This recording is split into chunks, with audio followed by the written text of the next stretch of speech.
acknowledge in the chat box, please. Is it visible?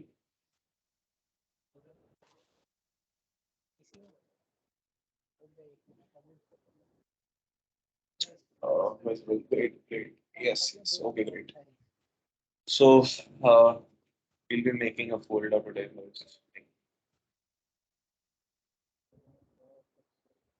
Lecture 5 and anything else to okay. So the first topic for the day will be CSS units, right? So what basically units are like in our day-to-day life, like we measure our height in meters, we measure our Use the assignment. the assignment will be discussed in the evening session, right? That is meant for like all these discussions. So it will be discussed today only, but in the evening session. Works good? Yes, sir. Okay. Yes, sir. Okay. Okay, so CSS units, like in our day-to-day life, what we do is we measure heights either in meters or in foots, or let's assume sometimes in centimeters as well as inches and all, right? These are our basic measuring units. Like so, similarly, we have units in our development as well. They are categorized under two categories. One is the absolute units, and second is the relative. That is the relative unit, right? Okay, so what comes under the absolute unit? It comes as if like there is px, there is centimeter, and there is millimeter, right? Generally, we'll be using px only because these two units are quite big, right? Quite big according to the screen size.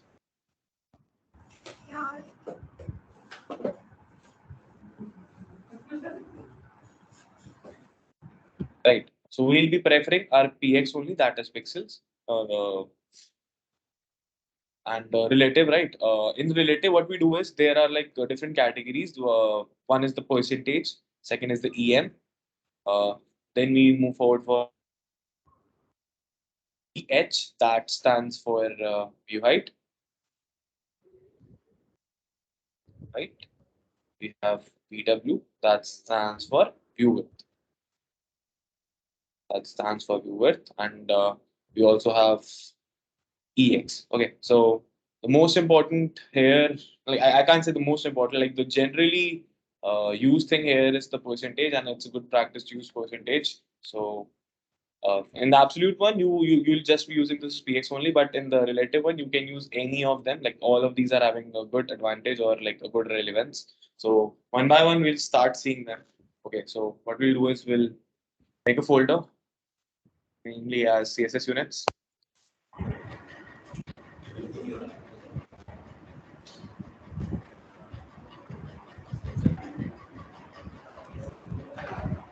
Someone's mic is turned on. Can you just turn it off, please?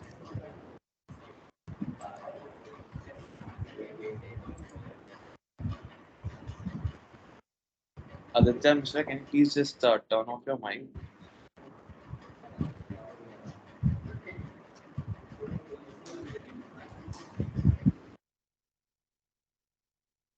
I've just attached my style.css. We are learning about CSS units. Okay, so I'll be making a basic markup first. Let's assume I'm having a section. Inside my section, I'm having a div.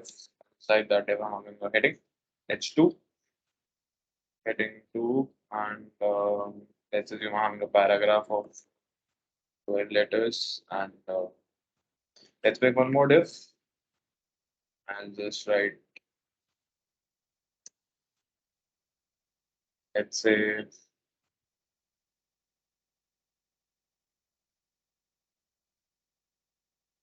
some random, right? Okay, so what we'll do is we'll go to our CSS. What happened? Is something missing here? We'll go to our CSS. So what I'll do is I'm basically having a section, and inside my section I'm having two divs, and inside the div I can have anything, right? So I just gave an example of one H and one P, and in the other div I'm just having one P, right? So let's go here, and what I'm doing is I'm giving section some height, right? I'm giving section a font size, not height, sorry, a font size of let's say 100 px. That this we have used earlier as well. So this is for the absolute unit. So what I'll do is inside my section, I'll give a font size of 100 px. Let's see what happens. See, if you see the section, every element which is present inside my section, it got a font height of 100 pixels, whether it be my div 1, either it be my div 2, right? 100 is a big number, so let's reduce this number from 100 to 50. Let's say, is that a nominal change? Like, I'm also reducing it. Like, it's okay, it's okay. I'm just keeping my font size as 50, right? I've given the section an absolute unit, absolute size that is in pixels, px. So what I'll do is now I'll try to give something relative, right? Something relative. So I'll give relative to my, let's say I'm giving relative to my div, right? I have a section. Inside my section, I will encounter div, nth of type 2. I want the second div to be encountered so that I can see the difference between the two divs. So what I'll do is I'll give again a font size of let's say 20 pixels. Right. Let's see this. Let's see this font size of 20 pixels. Right. So I encountered this div 2. Now this div 2 is not having 50 pixels, it is having 20 pixels. Why? Because I encountered it this way, right? Cool. But what if I change this absolute unit to I changed this absolute unit to this relative unit. I'll change the px to percentage. Now let's see. It is either like reduced to a bit more extent, right? How? Let us see it again, right? Pixel. In the pixel, the size is like quite visible and it's like readable, a normal paragraph sort of size, right? Sort of size, right? Cool. If I'll change this px to this percentage, and what will happen is it will reduce all itself to a very big extent. Why is it happening so? Like, if I'll give this font size of section 100, let's see now what happens. You can see the earlier size of this second div was little less, but because I changed the size of the section that is the parent of the div, it got increased according to some percentage value. So what basically happens is whenever we use percentage, right, it takes height according to the parent.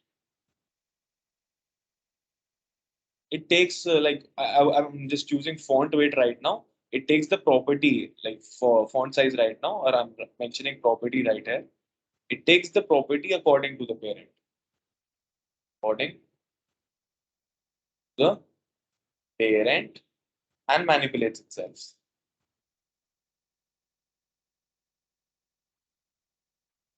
Right. So percentage, what it does is it takes the reference of its parent and go forward for it. Right. Now, what is en? Let us see with an example only. That will be a better case here. Right. Uh, okay. So what I'll do is I'm just removing this paragraph which is present with me. I'm not removing. I'm just commenting it down. Just present in my second div. What I'll do is I'll make an unordered list. Right. I'll make an unordered list with the three LIs. And inside my second LI, what I'll do again is I'll make an ordered list. I'll make an ordered list.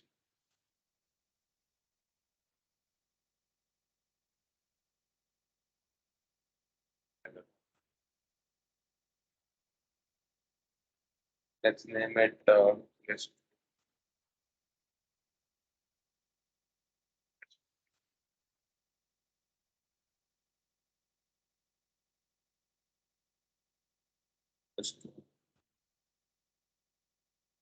Ordered list.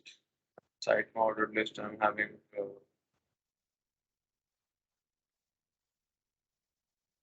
LI 4. It's inside 2, right? 2.1, 0.2,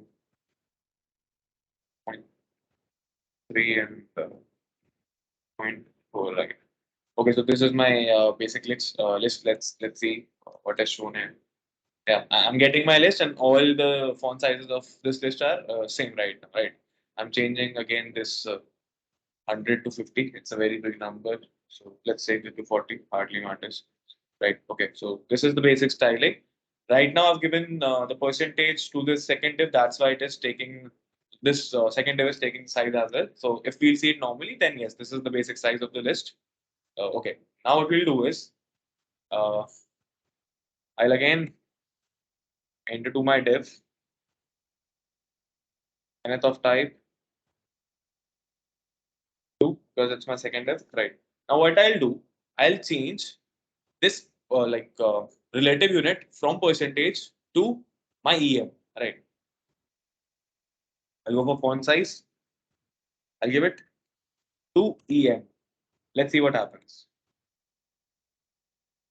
See, it is getting something like little bigger than what actually the size of the parent is, right?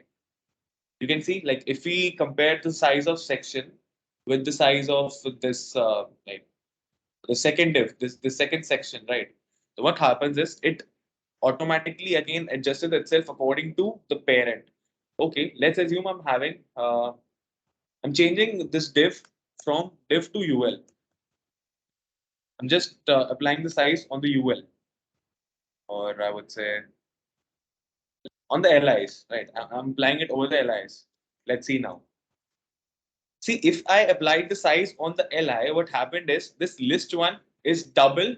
Like I'm using this two parameter. I just assume that two times of parent is written, right?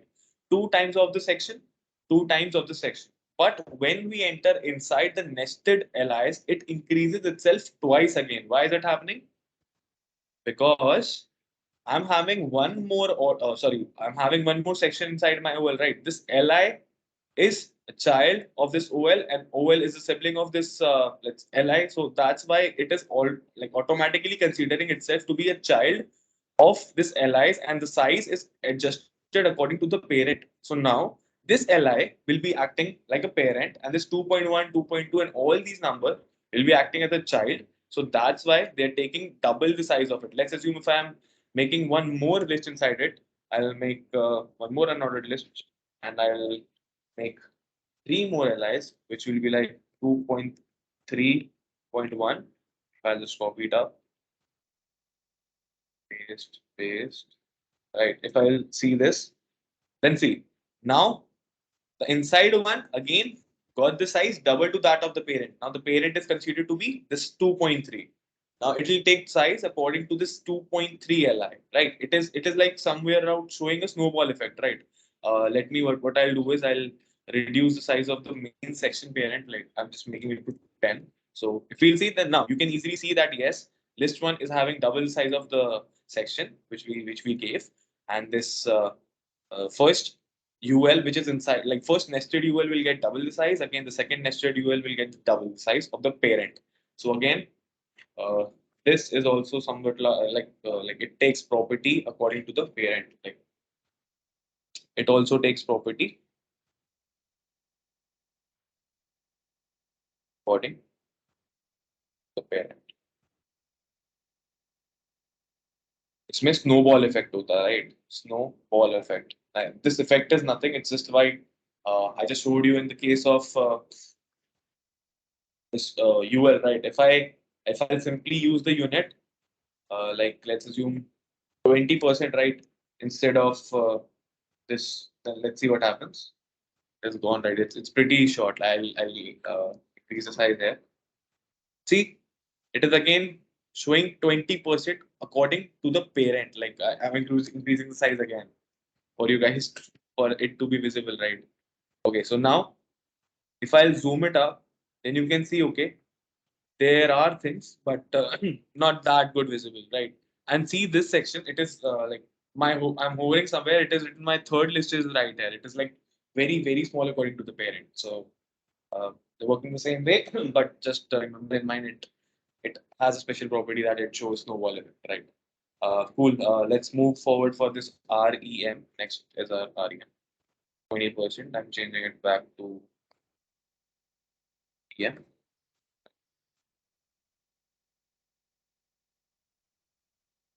Page.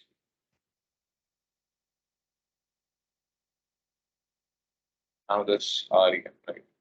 So what I'll do is I have nothing styled, right? I'll see.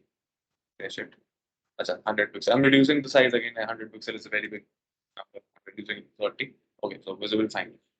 Now I'll see the property of REM. What I'll do is I'll use my REM over my let's say UL only, right? UL only. So if I'll encounter my UL, this UL I'm giving it a font size of let's say 2 REM, right? 2 REM. Now let's see. The size of the list is little increased, but it is same in all the nested LIs, right? Same in all the nested LIs. What I'll do is I'll like give section is height of let's say now 100 pixel, like font size of 100 pixel, right? I've given the section of like a font size of 100 pixels, but still this REM, like this list, this nested list is the same of the size like it was earlier. Then why is it so? Why is it happening? It is because this REM takes like the font size changes according to the like whatever the property we are mentioning, right? It changes according to the root element. Now I have to write this up. It is little important. REM, it takes the property according to the root element. And I hope everybody knows what is the root element, right? I hope so. You guys know what is the root element. Can anyone tell me what is the root element? Just write in the chat box. It will be like, okay, what is the root element in our HTML? Tell me what happened. Okay, just two responses. Is it body or is it the HTML? Let us like make it little clear. Is it the body or the like HTML tag?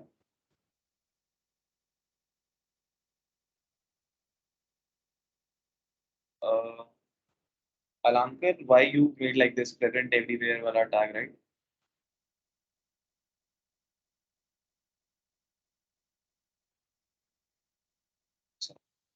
Okay, mixed answers.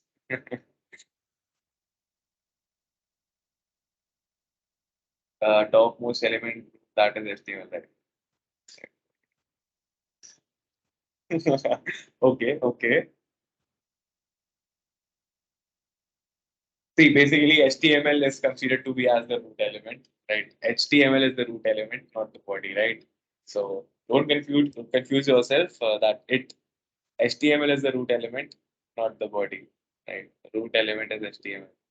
So no worries, it's like no harm. We'll see the implementation, then it will be better for all of us to see, right? Good. Those who gave HTML as an answer, really good, right? Uh, Now we are looking forward for REM. Okay, so we were looking for the REM only. Just a second. This REM, I give a font size of okay. Now what happens is I want to increase the size, right? What I'll do, I'll change the size of my body and let's see what happens. I'll give it a font size and font size is like let's say I'm giving it 20 pixels. Right? Now see, list size is somewhat reduced like before earlier it was, now it is little less than that. If I increase the root size to 40, right, increase my body size to like let's assume I'll make it 100. Is any effect being there on the like what is it in my UL in my nested list? Is anything being affected here? Right, not right. So similarly, we can say this body is not the root element. Right, this body is not the root element because if body was the root element, like if I increase the size, right? If I increase the size to 200, then it must show some changes here, right? Even if I'm refreshing, just for your sake, the like the size of this nested list is still the same. So I can say yes, my body is not the root element. It is not taking the size according to my REM is not taking size according to my body, right? Cool. Now I hope so. HTML and write the property inside. Alankar, I don't know what you said. Achha, okay, you are saying about like see. Okay, like right now you are right, Alankar. Okay. So I hope so. Now you got to know that our body is not the root element. The root element is the HTML, right? So it is taking size according to the HTML. It will increase. Some default size is being given to the HTML, so it will increase according to what we give it the REM. So yes, it will increase, but not according to the size of the body, right? So rest, I guess you need to like these were the important ones. Now I'll tell about view height and view width as well. Okay. Uh, Height according to the viewport. Now, what is the viewport? This entire white screen, which is visible, I'm just reducing the size here. Really sorry, REM, and then I'm commenting it out. Uh,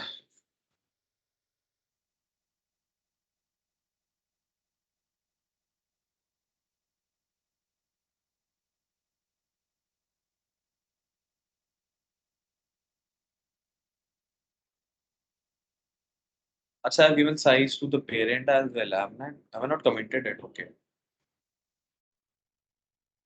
cool. Now this is my basic markup. Okay, let it be.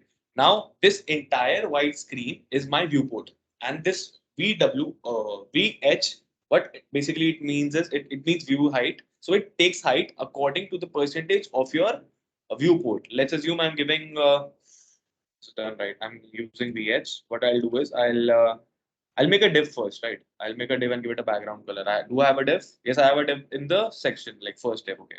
What I'll do is I'll encounter this first div and of type one.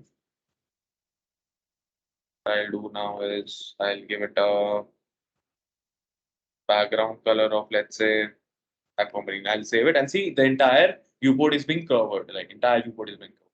Now what I'll do is I'll give it a width. Sorry, I'll give it a height.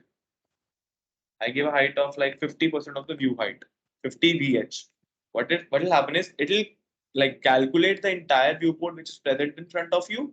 Then it will give 50% of the viewport's height to the mentioned element. Like if I'll change this from 50 to let's say 80, then 80% of the viewport width is being given. Like this is basically the 80% of the entire viewport is being given to the element over which the property is being applied, right?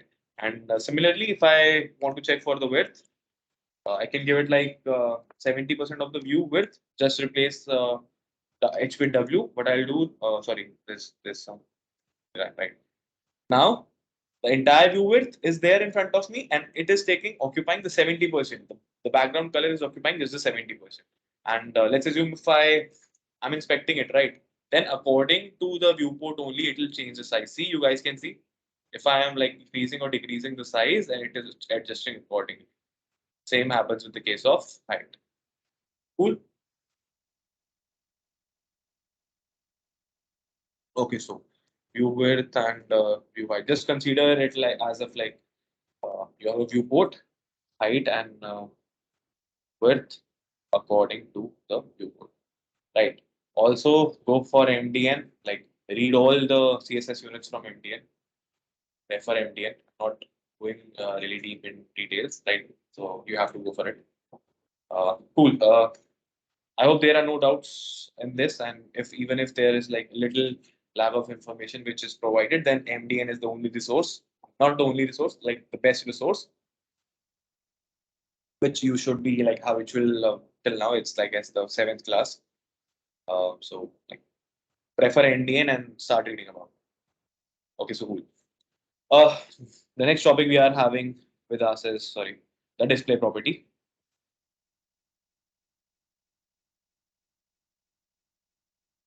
Display property.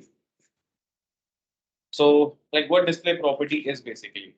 For example, um, I'm just commenting it again, making another folder. But before that, I am going back to my HTML. Like, if I'm inspecting it, then see this. My paragraph is a block element. My LIs, all these are basically the block.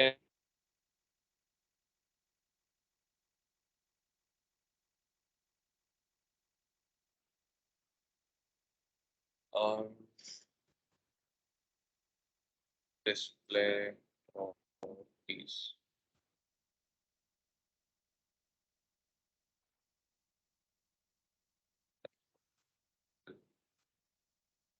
Uh, Wait, just a second now.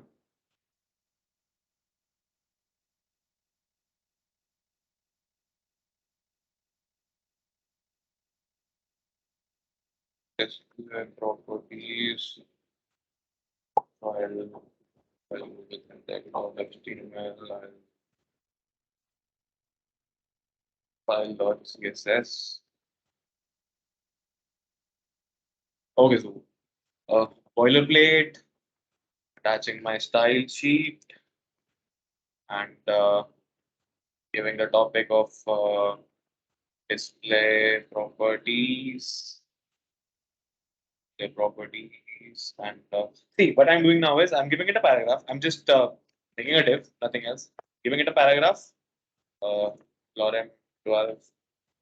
Now going to my H2, giving it some random stuff, and now I'm going to my pan. I'm giving it like lorem 4, and inside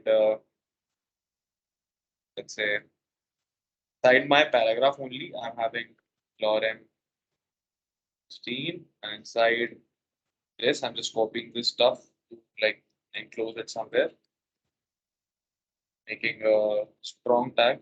Let's say strong tag, and entering things there. Right now, let's see what is shown. Okay, some basic stuff is there.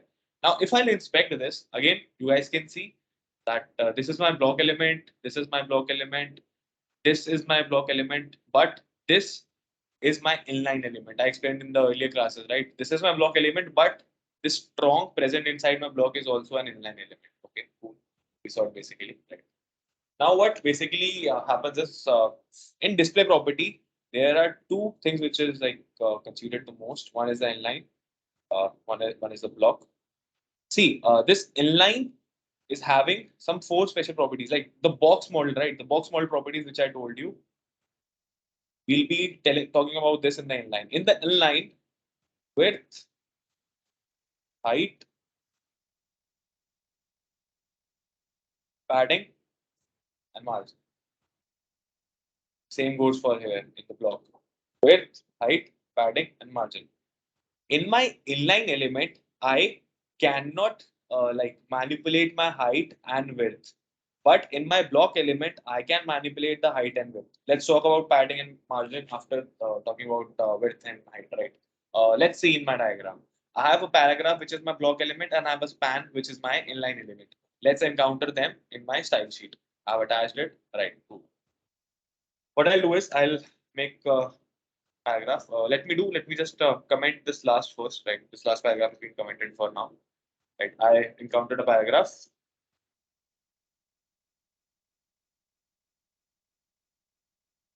I'll make it like, I want to give it a background color of aqua. I want to give it a width. Let's assume I am giving it 70% of the view width. We just studied view width, so that's why 70%. Now I'm encountering my span. I want to give it a background color of, let's say, uh, blue, and I want its width again to be 70%, right? To be 70%. Let's see what all can we see in the changes. Uh, we can just see that my paragraph tag, which was like, which is a block element which was covering the entire viewport. Now the background is just coming over the 70% thing. Let's inspect and see it as well. See it. What happened? What this? Okay. So if we'll check out my element, then yes, it is occupying the entire space. Yes, but the property is being given to this 70% of the view height, view width, whatever which I gave. But in the case of my span, there is no manipulation happened here. Like if I just move on to my span, the 70% it could have like been stretched or reduced its size, but it didn't. So that's how we say that the inline elements uh, cannot be manipulated with the width as well as the height, but the block elements can be manipulated with the width as well as height, right? And in the similar way, if I try to give some margin and padding, right? If I'm giving some margin to my block element of 30 pixels, and let's assume I'm giving it a padding as well of 30 pixels. It is a big number, but varies, right? So I can see after inspecting and clicking the element, I'll go down. Then the padding, I can see the padding written is 30, and the margin here is 30. Since we have not given any border, so the border is being shown by a dash. That is, nothing is like a border there. So 30 margin, 30 padding is being given to my block element. But what if I gave the same two properties to my span? Will it happen or will it not? It will happen, right? The padding and the margin works in the case of all the elements. See, the padding is being given 30. Let's change the number so that we can be very sure with the things. I'm changing it to 50 in the case of my inline. So if I'll save it, then yes, you can see the padding is being given 50 and the margin is being given 50 as well. So if I want my inline elements, that is my span, to be like adjusted according to the width size and to be like adjusted, we can adjust the size and height of it. So what we'll do is we'll basically give it a property of display and I'll simply write inline block. Now let's see what happens. The moment I give it a display property, then yes, I was able to manipulate the background, like I was able to manipulate the size of it. Now, what is this display property? I'll just explain in a nutshell. This display property I gave, and I gave the element of inline. I gave the value of, inline block. Now, it explains that the element over which this display property is given, either it can be inline or it can be block. But now I'm changing it to inline block. That is, it will act as an inline element, but I can manipulate my width and height according. It basically is an inline element, but I can manipulate its width and height. So that's why I've given this block as well. Now it will act as an inline block element rather than just acting as a uh, just inline element. So now we can manipulate the properties. We can manipulate the properties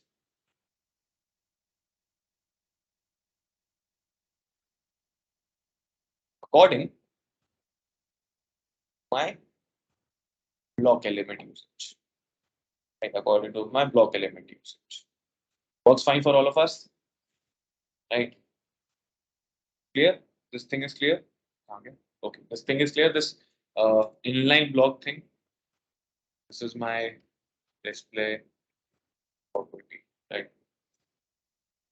Hope so. This is clear, right? Like both the things. Like if you want your inline element and like to take the properties of block element at the same time, so we can do it this way. And also we have few more properties in the display. Like if I want to hide the thing, I'll say that display none, right? The span will not be shown now. Like you cannot see the span here because I've given it a display property of display none. See, there is a small difference between display none and visibility hidden, right? For example, I'm having this element, right? Both are the same elements. I'm talking in like two different scenarios. Scenario one and scenario two. In the case of display none, element is removed from the viewport. From viewport. Viewport is our white screen. Hope so this is clear. And in the case of visibility none, display none, visibility none, the element is there, is still present, but we cannot see. In short, it will occupy space. Yes, it will occupy space and occupy space in this case would not happen. Let's see it with a very small example. Display none, instead of display none, I'm just see in case of display none, I cannot see this like what was the element? I guess the span was the element. Yeah, the span was the element. I'm not able to hover over it and I cannot see any of the like box shadow coming around, right? In case of display none. If I'll change the display none from to the property of visibility hidden, visibility hidden, then let's see what happens. I cannot see my like the tag there, but yes, if you will see that yes, something is present there because the size of the div is like div is being very much like increased in the case of this, right? Let's assume it's coming somewhere around 20-30%. Like a huge difference is there from lorem ipsum dollar shit till down. But in the case of above, it is pretty small. Like there is no border coming up there, right? There is no shadow coming up. So yes, it is occupying space. So that's why it is happening. And I'll just remove the property and just simple display inline property, right? Hope so. This display property is clear and there is like no much of the like ambiguity in this in your case. You guys are clear with things. Display property is somewhat done. Display none is there, right? And I'll just go to MDN and again read about the display properties, what all things are there. MDN or of course W3 school, whatever suits you the most. W3 school, right? And okay, so now the next thing which we are having is something which is positions.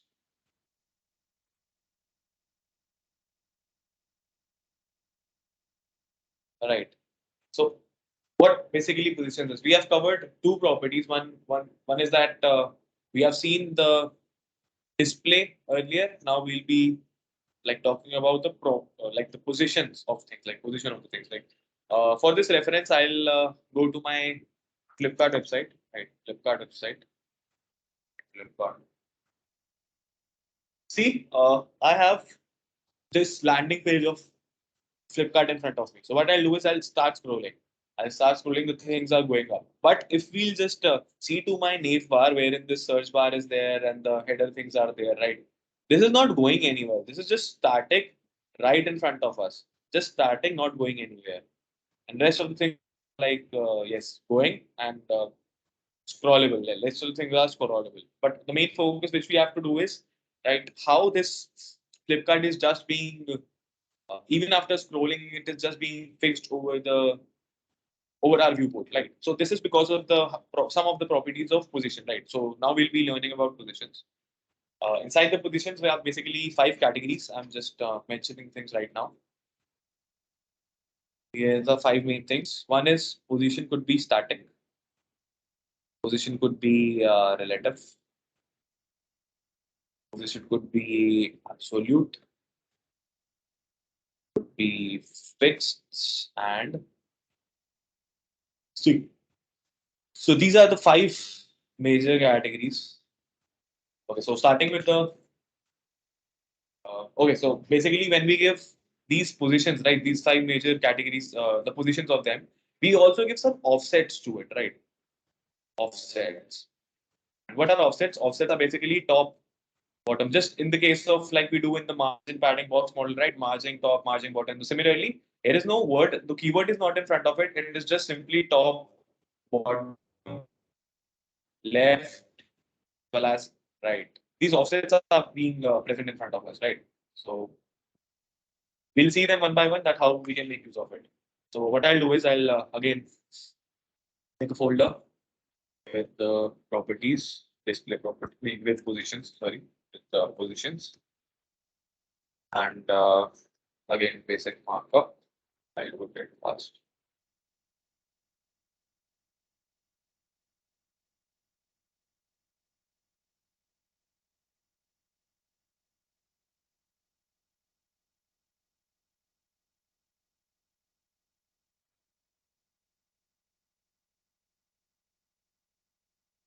Let's assume I'm having a section. Inside my section, I'm having three divs. Div into three. This is my let's say I'll not give it any. I'm giving it the ID, right? I'm giving my section ID of static. We are working on static, right? And I'm giving this as an ID of my middle element, right? This is my middle element. And let's do one thing. Let's give it an inline styling as well. Style background color. Let's make it background color. Any random color. Uh, Copy this style. Paste it here. Paste it here. Change this color from this to this. Change this color from blue. Okay, so red is not looking nice, but works fine. And what I'll do is I'll give some default styling to my div. I'll give it a like say border of 2 pixels, solid, black. Solid black. I'm giving it a height of, let's say, 200 pixels. Like, let's make it 100 only, hardly matters. Height and width both of 100 pixels. Not a good practice to give both the things, but just for education purpose. And height width is there, what it is there. And okay, so let's see what is shown in front. Now, oh, wait. I guess, yeah, this ID is out of this div, right? So that's why it is showing.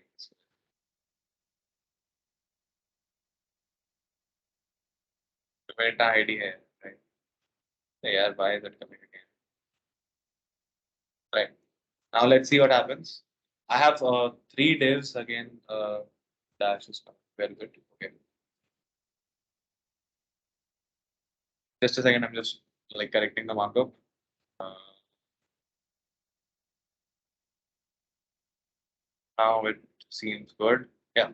So I'm having my div 1, div 2, div 3, just in the order. But now I don't want them to be like one after the other. They are like blocking the entire space. So what I'll do is I'll give this div the property of display inline block so that it acts as inline and we can like manipulates the block properties over as well, right? So now you can see it is acting like inline because the divs are like coming one after the other, and yes, they are being like now we can manipulate like since they are now inline, so now we can also manipulate according to their height and width. So that's why inline block, right? Cool. So what I want to do is now I want to give properties now, right? I have my static ID, right? And inside my static ID, I was having this middle. Let me just confirm. Inside my static, I was having middle, right? Inside my static, I was having my middle. Like this is my descendant combinator. So I hope so. This is clear that how I am targeting the element. Now I want to give it a position, right? Initially we gave display. Now this categories of position. I want to give it a position of static, right? I want to give it a position of static. Okay, nothing happens. Now, if I want to give my offset, let's assume top. From top, I want it to be like 200 pixels. It's not happening. Okay, let's try with some other offset. If I give it a offset from, let's say, left, I'm giving it a offset from left. Uh, I want to give it again 200 pixels. Again, it is not showing anything. Like no manipulation is being done. Okay, no worries. Now what happens is when we give position static to any of the element, like this is about static. If we give position static to any of my element, then no offset works on it. No offset works on it. What is offset? This is the offset. No offset works on it. Koi top, bottom, nothing will work. Nothing will work. Right. So let's say now I want this offset to work. I want this offset to work. Right. So what I'll do is I'll make a markup again. Uh, I'll make a I'll copy paste this. This is for static. Now I'm going for relative, right? Now I want this to happen. I simply did what I did is I changed the ID. I changed the ID to relative. Here, what I'm doing is I'm giving ID middle to every element, which should never be done, but just for the education purpose, just for visualizing things, I'm doing it just to make my work a little easier, right? I'm giving it an ID, but I've changed the section ID to relative, and I'm changing this background color as well so that we can easily see things. Um, let's say this color to be 181. I don't know what it will be. Just to be deep. One.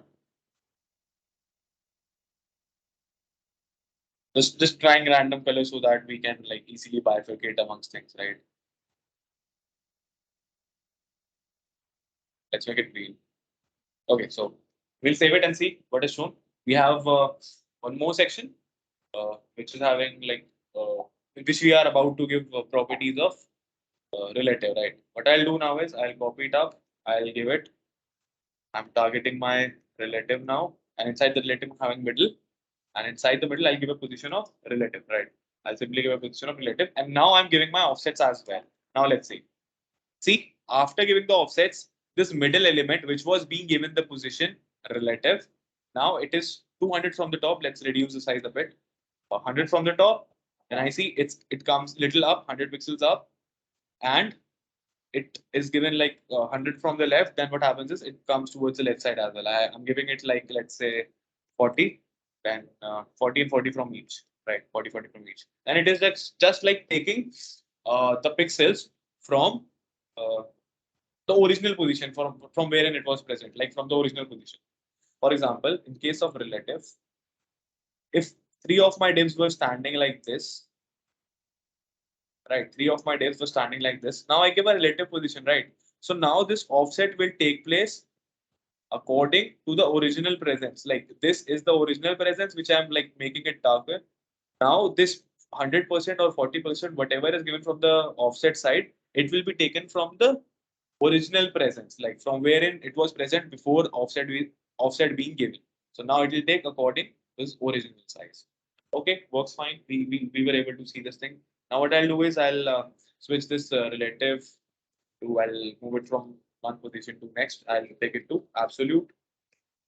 Absolute. I'll change the ID to absolute, and changing my border colors, background colors, really sorry, making it light green, and the second one as bluish, third one as, let's say, pinkish type, hardly matters, right? If I'll see, then yes, things are there, and it is because of the previous property given.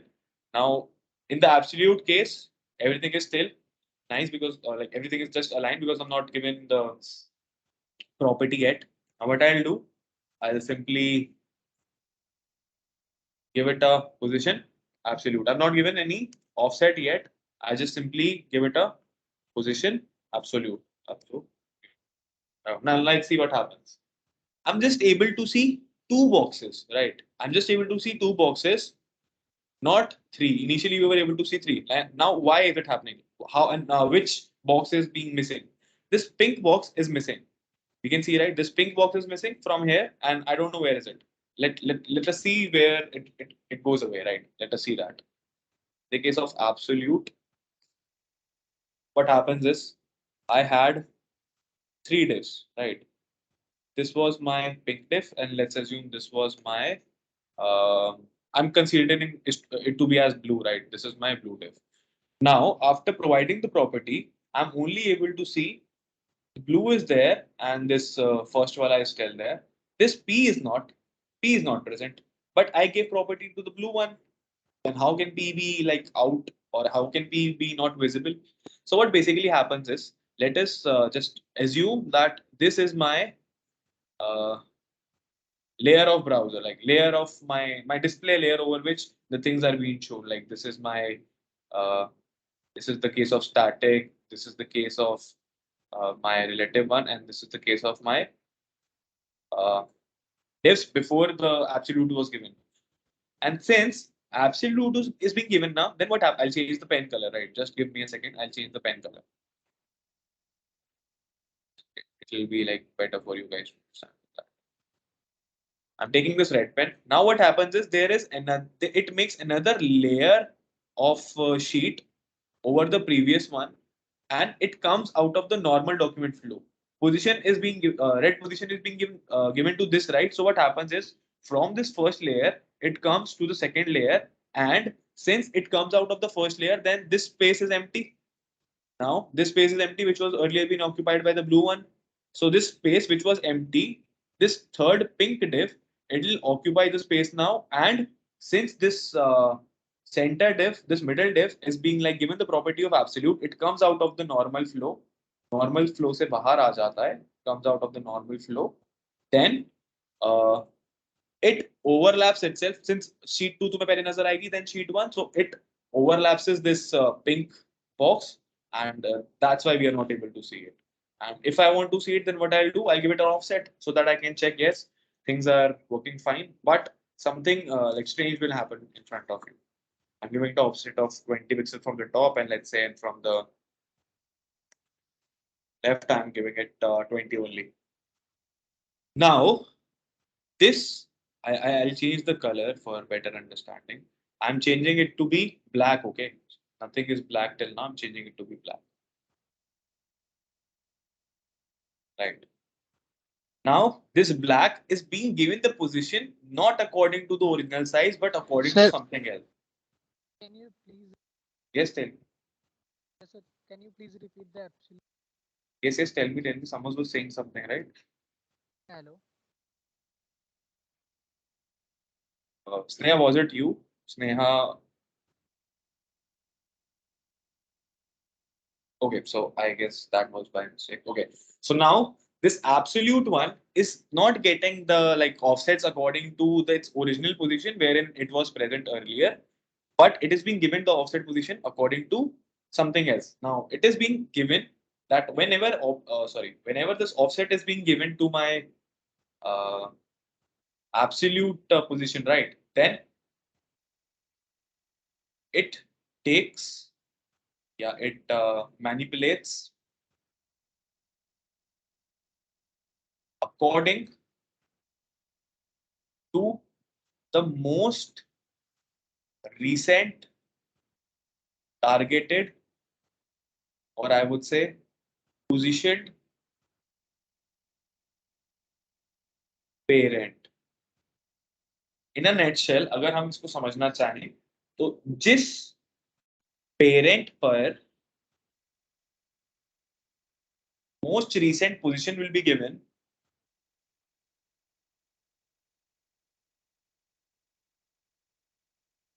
will be given,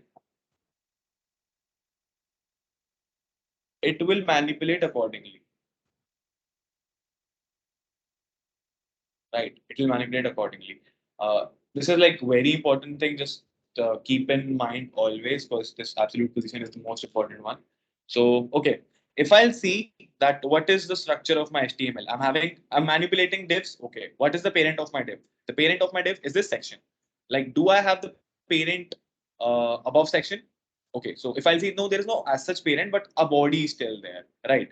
Body as a parent is there. So what happens is the body is automatically being given some position according, like in the browser, the body is automatically being given the position. So that's why it is considering itself to be the parent of the div which we are manipulating.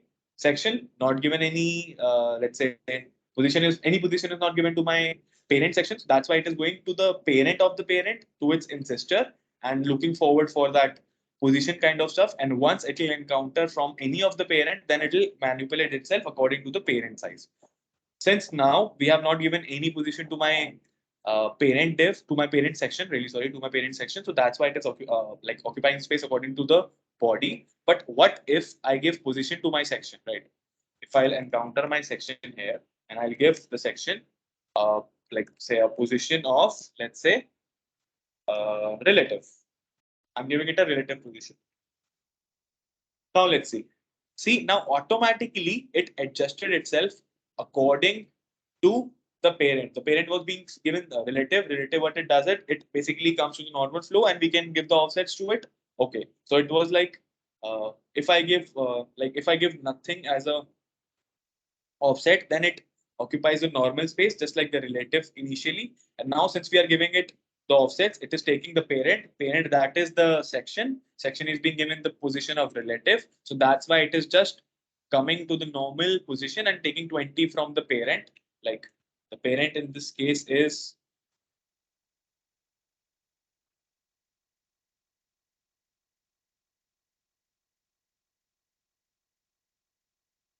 give my section a border of 2 pixel solid, let's say red border, right?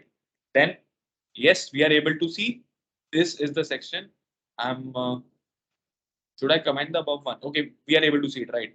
This border is the section and it is accumulating or adjusting itself according to the parent, that is the section, right?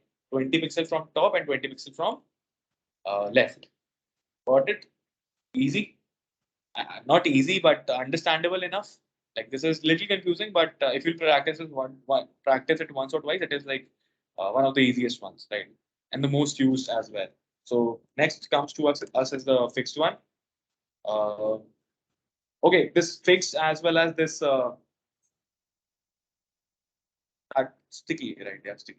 This fixed as well as the sticky is your homework. You guys have to study it on your own from MDN. Study it from MDN. It's really easy. or should I explain? Okay, try it. If like you guys have any doubt, then I'll like take your doubts and I'll explain you after that. Studied from MDN, fixed and sticky is like pretty easy. If I try to explain it just over with this right now, then fixed is something like from the name itself, it is showing that it will not change the position even if like it is starting according like it is starting according to the body size. What was happening in the case of absolute, that will happen in this, but it will be starting just according to the body, not according to the parent. Parent is not involved in this case. Rest you can like uh, study yourself for the case of fixed. As well as sticky is something which is like pretty cool behavior is there in sticky. What it does, it initially it like it is able to move up and down, whatever you want to do we can manipulate it a bit. But after some finite number of scrolls, or I would say after some finite position being given to it, then once it reaches the position, then it acts like sticky. Sorry, it acts like fixed, right? Fixed after reaching to its offset. After reaching according to the offset.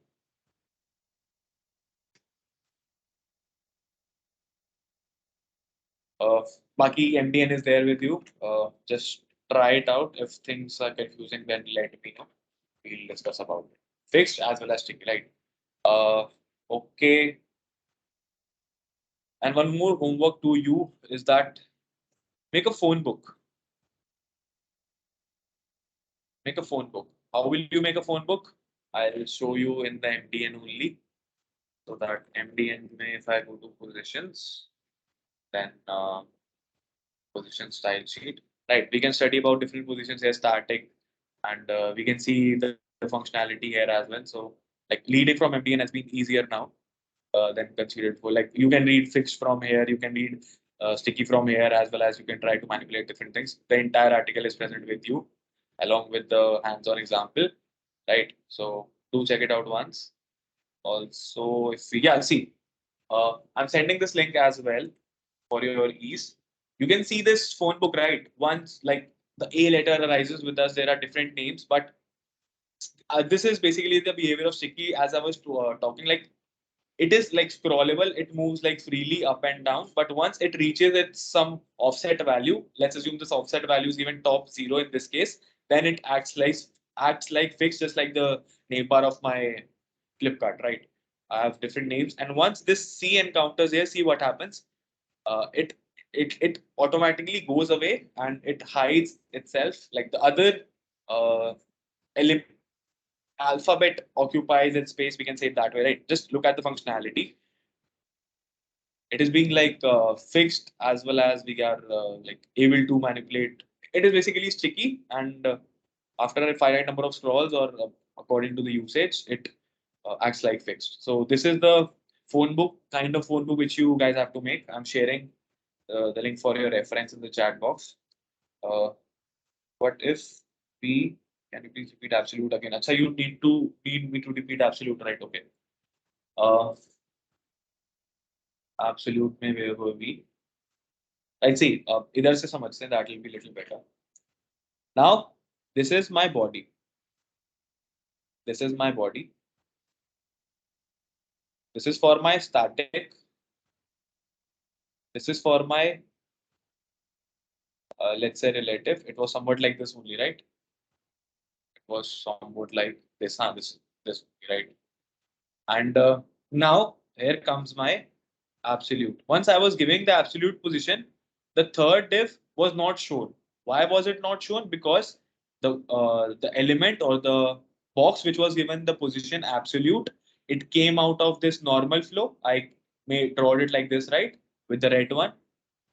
This it came out of the normal flow just for education purpose. It is basically like a paper over the paper. And since you guys cannot see the beneath paper, so I just try to make it like a parallelogram so that you can see, okay, this is the first paper, this is the second paper, just for knowledge purpose to make things understand.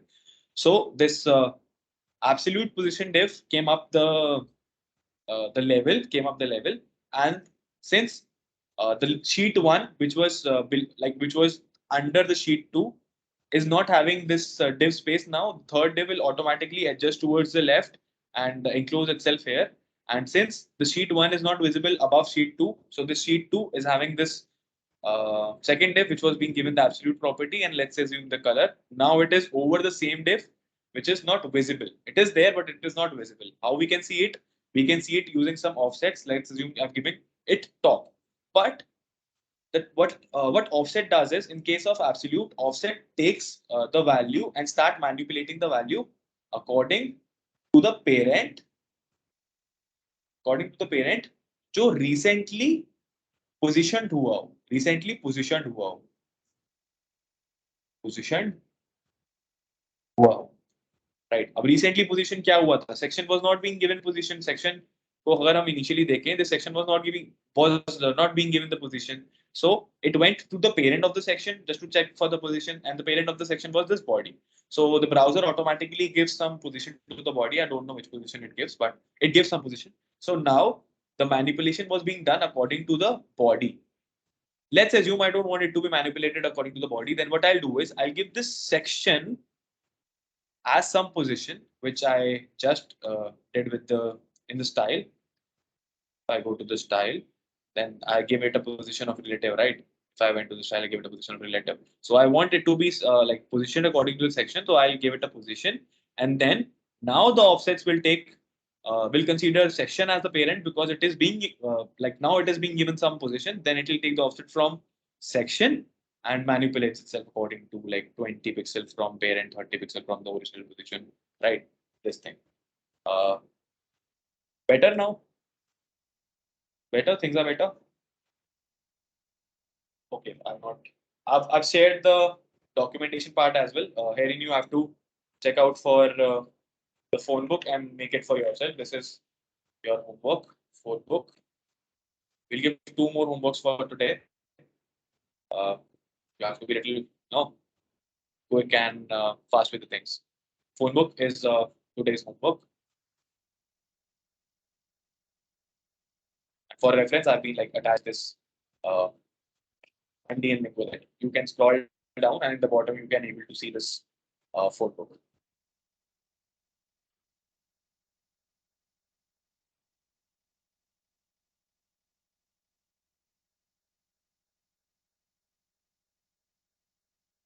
Uh, am I back in the session? Am I back in the session? Am I audible? Just anyone, just let me know, please, in the chat box. Am I back in the session? I guess I was out for a few seconds. What is the difference between static and relative without offset? See, static is something which is same as that of relative, but the only thing is like we cannot give offset towards our what's the static position. Okay, I'm audible, right? Yeah, cool. You cannot give offsets to the static position, but you can give offsets, or you can, if you want to manipulate your element and make it happen like shift from one place to another, then you need to give it a property of relative so that the offset thing works on it, right? The only difference is of the offset, right? Nothing much. Okay, so let's take a break of like 3-4 minutes. I'll just drink water, and you guys also can. Then after 3-4 minutes, we'll continue back with a new topic, right? So it's 12:05. I'll try to, let's all try to be for 12:08 or 12:09, right? Cool. 4 minutes break, like 3-4 minutes break.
Okay, so again we are good to go.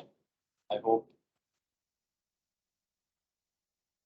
Yeah, I hope things are clear now. Right.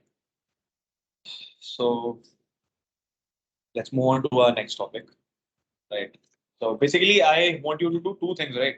One is I'm like mentioning my homework here.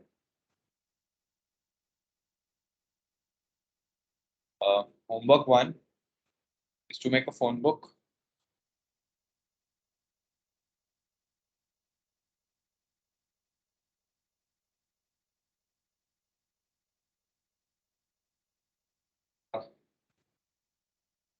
Should we do it?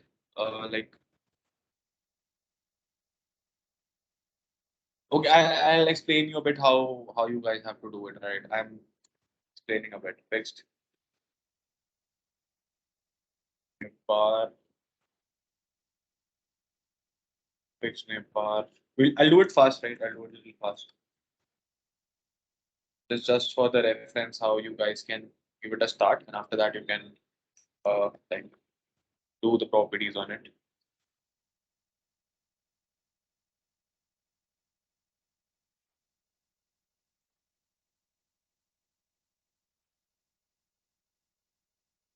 Let's assume I'm having an order list. Inside my order list, I'm having my four allies. Inside my four allies, I'm about to rate home. I'm about to say products, and I'm here to say um, let's assume this is my lists. This is my let's assume this is my welcome sign, and I'm having one more that is let's assume this is my login, right? Let's see how it looks.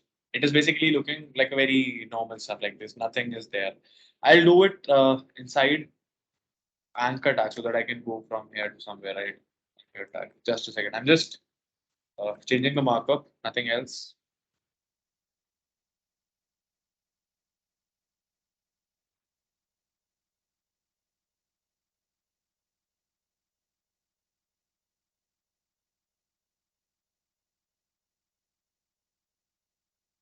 No, no, no, no.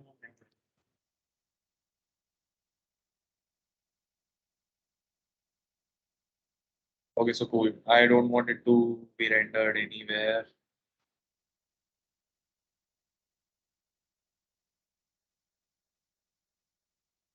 Simply hash and okay, now let's see what happens. Okay, so having underline as well. So what I'll do is I want them to be like something like a fixed name bar, right? I'll go to my style sheet. I'll consider my UL. I'll put a property of display inline block, right? Let's see what happens. I've made a UL or what I've made a UL, right? Um, display inline block. So I need to give it to the LIs. Right, sorry. I have to give the LIs the property. Property like property will act on the element. I want my all the elements to be in the same line, not the UL. I'm just having one UL. So the LI has to be display inline block, and I don't want it to be underlined. I'll give it a text decoration. It is underlined till now, right? Yeah, text decoration. None. List style none. Sorry, it has to be list style none. List style. Should we make it disk or should we make it none?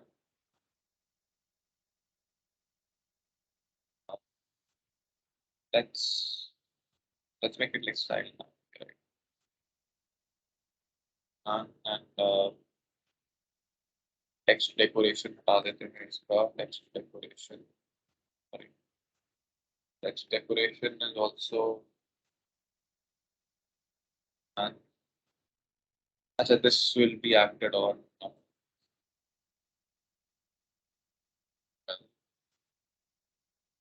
Why is it happening like this here? On the right, sorry. Uh, cool. I don't want this color. I want my anchor tag to get a color of, let's say, uh, I want it to be of white color, but I'll give it some background. I'm giving it a background of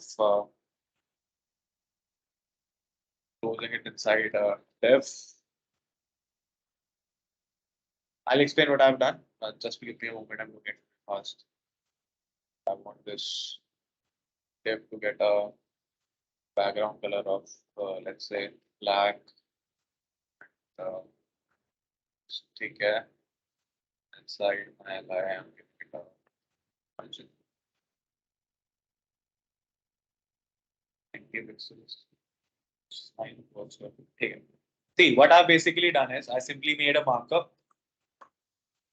I've simply made a markup wherein div is there, and I've made a UL. But why UL? Because I have different items, like we can see in the Flipkart as well. We have different things on the name bar. We have Flipkart, become a seller, more, etc., etc. So what I've done is I've made different list items. Now, what happens is I want my LIs to be in one line. So what I did is I simply gave it a property of inline block, and let's assume let's just comment this margin for now and this anchor tag as well. I just gave it a property of uh, inline block so that they can like the list can be one after the other. But I just want to change the color as well as I don't want this underline to come after every anchor tag. So how to remove this underline? Simply just go to the element that anchor tag is my element. I'll say text decoration none. If I'll change it from none to like let's assume line through, then what will happen is it will create like cut the line from that place. But I don't want anything. I'll simply say it.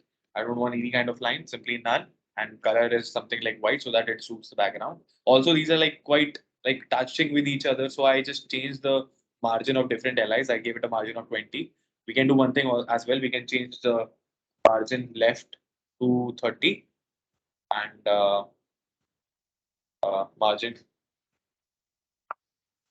margin top to 20 pixels. Right? Have to do top and bottom both, right? I can do it any way I want, but just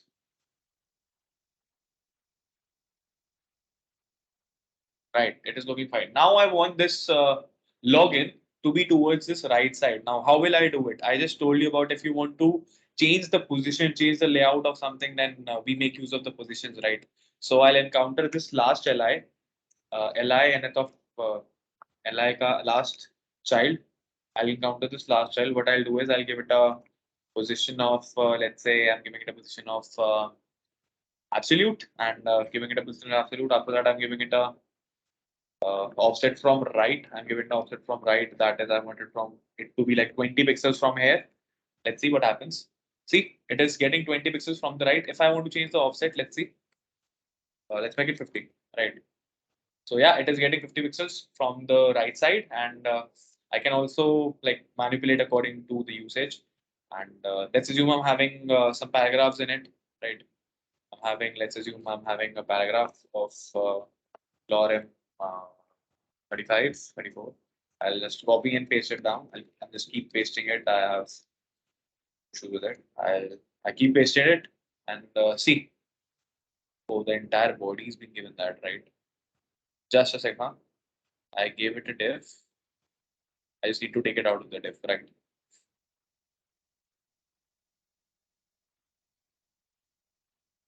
Cool. Now it'll work fine. See, I have different paragraphs, but my name bar is not fixed towards the top, right? So for that matter, what I'll do is I'll give this div some property so that I can try to make it like you know fixed towards one side. What I'll do is I'll give it a position. Let's say I want to give it relative, and relative ke baad I want to give it an offset of like from top I want to be it to be like 50% down, right? So what will happen is it will come down 50%, and even if after yeah, it will be down, but it is scrollable enough. But I want it to be like fixed after a particular amount of time, right? So what I'll do is I'll make the use of the sticky. I guess this will help you out in the coming time. This will be sticky, and after like scrolling things, um, how to make it sure. Let's do one thing. I'm adding some paragraphs above my uh, divs as well, just for the knowledge purpose, right? Just to make you understand things, how are they working, right? If I'll see, then my name bar is somewhere here, but I want it to be like fixed after tops 50 offset. Right now it is crawlable, but once it will reach this top 50, then it acts like fixed navbar. You got this? It is manipulating according to wherever it is being used. It is crawlable, but once the top offset being hit, then it acts like fixed. So I hope so. This and this you guys need to try in that phone book as well, right? So it's not looking like nice, so I'm just simply removing the paragraphs above it, just commenting it down.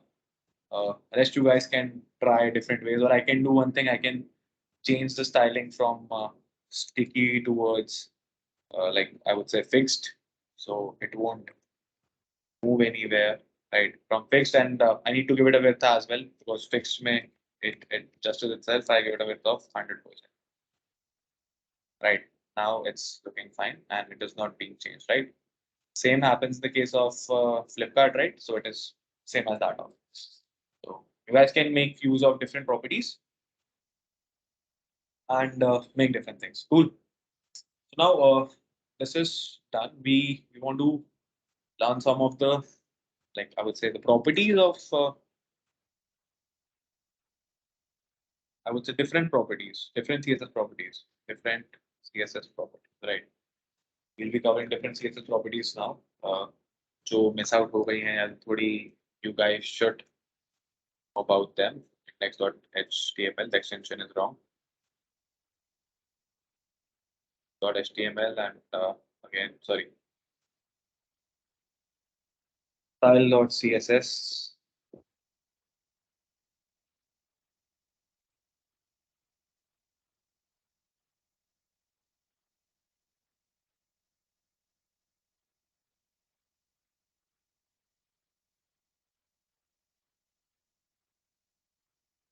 Again, making a markup. Let's assume I have a section. I have a div inside section. I have 3 divs inside the section. I'm making an article.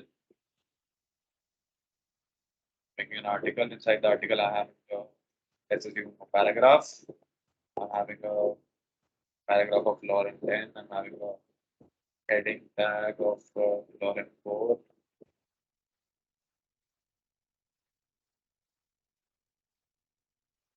And same thing I'm having just inside this div.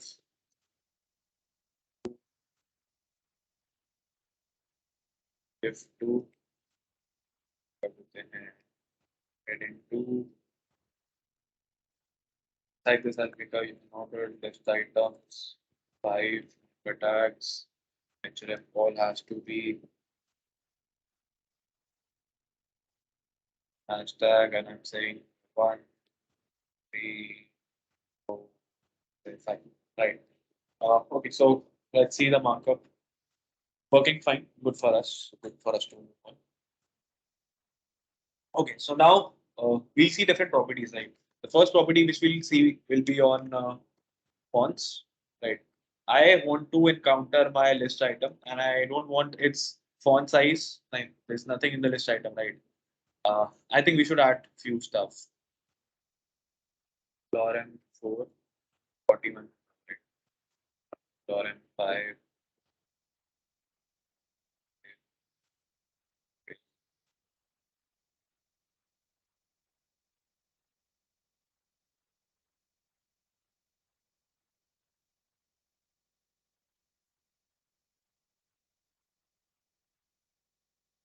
Right now, see, okay, few things are there inside my anchor tag. Let's see how we can encounter it. Like I'm having my list item. I don't want my list item to be look the same. I want it to be have like some font family. Like what is a font family? Everybody knows that it changes the styling and how it looks. So let's assume I am doing this random font family. What will happen is if you see the content written inside my li change the styling of it being written. So what basically happens in the font size is in the font size, sorry, in the font family, really sorry, in the font family, we have different options to give. Let's assume I have option A to give, then option B to give, option C to give, and D to give. If you see in the styling part, I have this. Let me just copy it. I'll paste it down here, right? Let me just copy it. So this basically is the property. Now I have this COGUI. I don't know what it means is, but okay, this is my A property. If my desktop is my computer having this kind of styling in it, then apply this. If it does not have this, then apply B. If it does not have this, then apply C. If it does not have this, apply D, and so on. This sans serif is like ये Baba Azam के ज़माने की. It is present in every desktop. I don't know the exact name. Baba Azam ज़माना याद रहेगा ये तुम्हें. So this sans serif is present anywhere, everywhere. So whether it be or any of the machine, if these are not present, this will always be present. So it is like a backup. If it is there, then place it, else place this, else place this, else place this, else place this. Right? It works in the order way. So similarly, we give it a font family like this. Also, what we can do is we can manipulate the font size as well. Manipulate the font size as well. Let's say I'm manipulating the font size as 20 pixels, and let's make it like 50 pixels. What happening? Of 50 pixels, right? It is changing the font size. We can give it according to the CSS units, different CSS units. Also, there is something like font style in it, right? Font style. I want to give it an italic style, right? Let's say after giving italic style, it'll turn itself a little, like bend itself a little bit. Let's see what all styles are there in front of us. I want it to be oblique. I'll save it. Then I don't know what changes are coming, but some of the changes are for surely coming. So this is also one of the style property. If I don't want anything, I'll simply say none and I'll proceed forward. In none, like nothing is happening and there is no inclination. See, the L is quite straight now. In case of italics, it'll uh, turn like itself some degree, right? See, this L is being turned. So yes, we can see the italic style is being implemented. So different styles which are present with us, they can also be implemented. The next thing we can study forward is the font weight. The font weight can vary from 100 to 900. So let's assume I'm giving it a font weight of 700, then it'll be a little bolder, right? If I give it a font weight of, let's say, 200, then it'll be a little lighter. And if we'll give it a font weight of 900, it'll be the boldest, I guess. Yeah, it'll be the boldest, which is possible with us, right? Uh, cool. Then we have line spacing, right? We have initially we have line height. Let's assume I'm encountering my uh, I'm changing some styling here. I'm adding few more paragraphs. Having few more paragraphs here, right? Now I'll encounter my paragraph to do the styling stuff. I'll not do it here. And of course, you guys have to reach out to MDN, right? Uh, MDN font, CSS fonts, MDN, right? So you have to study about different properties which are present. Similarly, instead of font, you have to go for different things which I'll be telling about, right? So now I'll be encountering my paragraph. I'll simply say graphical line height of, let's say, 1.2 REM. Let's see what happens. Oh, I'm not running it on the live server. See, the paragraph is getting some heights now, right? This is my paragraph. These are getting some heights now. Let's assume I want more height. I want to change it from 1.2 to 3.2 REM. See, now the paragraph height is being increased. So this is basically the difference between like how we give the height towards different lines, right? We can give height this way, and we also have letter spacing, right? Letter spacing is like it looks sometimes cool. I want like 1.2 REM in my paragraph. So this paragraphs is now like getting a letter spacing of 1.2 REM. This is looking not good. So I'll try to make it somewhat around 0.4. Now let's see. Yeah, somewhat better, but still it's not the right way to do it. But still it's not pretty, looking pretty. So just telling you the functionality. Line letter spacing, it does it like this. And also we have, we can say, font stretch and all these things, right? Font stretch is there. Font stretch expanded. What change it does? Like it basically expands the text within there, and like we have different properties with us, right? So just go to MDN and check about fonts, right? It is easily like present there. Now next thing which comes is the text shadow. Like this is something which is very pretty, looks pretty. I need to comment this, right? It is not giving me a good uh, intuition over this viewport. Okay, so now we have different paragraphs. I want my heading. Do I have a heading here? Let me just check. I have a heading here, right? I'll give it a good heading. CSS properties. Okay, I'll do it in capitalization, right? CSS properties. Properties. Okay, let's bring it twice. Property. Oops, CSS property. Let's see. Okay, we are having this right. Now what I'll do is I'll go to my H1. Get H1.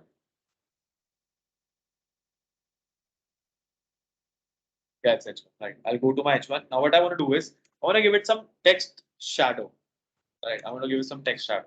What I'll do is see this text shadow is basically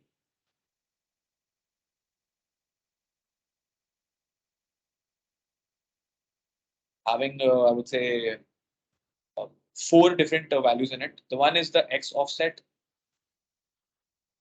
Second is the Y offset. Third is I would say the sharpness, or it's basically called the blur radius. Blur radius, it defines the sharpness of your shadow. And the fourth is the color, which color you want over your shadow, right? Uh, like this is my viewport. So this is basically my plus X, and this is basically my plus Y. This is my minus Y. This is my minus X in case of text shadowing, right? If I give a positive value inside my Y offset, then it will move towards the downer side. If I give it a negative value, it will move towards the upper side. Okay. Now let's see how will it happen. I'm giving it a X offset round. I'm giving it a 2 pixel X offset, 2 pixel Y offset. I wanted sharpness to be just like simply, I would say 4 pixel. And I want the shadow to be of gray color, right? Gray color. Now let's see what happens. I'm giving it a font size as well, right? I want to increase the font size as well. I'm giving it a font size of, let's say, 40 pixels, so that visible change could be seen, right? You could see there is something like shadowing coming this side, right? Uh, there is like gray. I'll change the color of from gray to red so that you can see the visible change first, right? There is something reddish which is coming behind this heading, right? So this is basically the rule of shadow. How we can do it? Like if I uh, make it negative, like right now the shadow is coming a little down and towards right side, right? Little down towards right side. Now if I do it negative 2 in both the sides, now it will change the style. Like now the shadow is towards the upper side and towards little left side, right? This is what this X and Y offset basically uh, does. So there is a very pretty website like Mark Toto, marktoto.com, right? Uh, Mark Toto. I am very bad at this, yeah. I don't know why. marktoto.in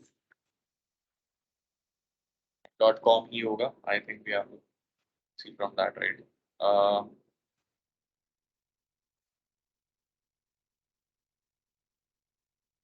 okay, so we'll do something with the shadowing as well. Mark Toto shadow. If I'll go there, and it basically gives us 3D shadows like this. I was talking about this. Like if you can see in this diagram, there is some 3D effect in it. What I'll do is I'll simply copy this text shadow property. Like we can give very different text shadows here. What I'll do is I'll simply place this text shadow inside my H1 tag. Let's see what happens in my document part. See, there is something like little whitish color which is being given beneath that H2. So yeah, it is showing me the different properties, right? So I'm sending you the Mark Dotto website as well. Uh, just for a reference for making like reducing your labor work, there are pretty options available with us. So one is the Mark Dotto, right? Uh, for shadow, go for Mark Dotto.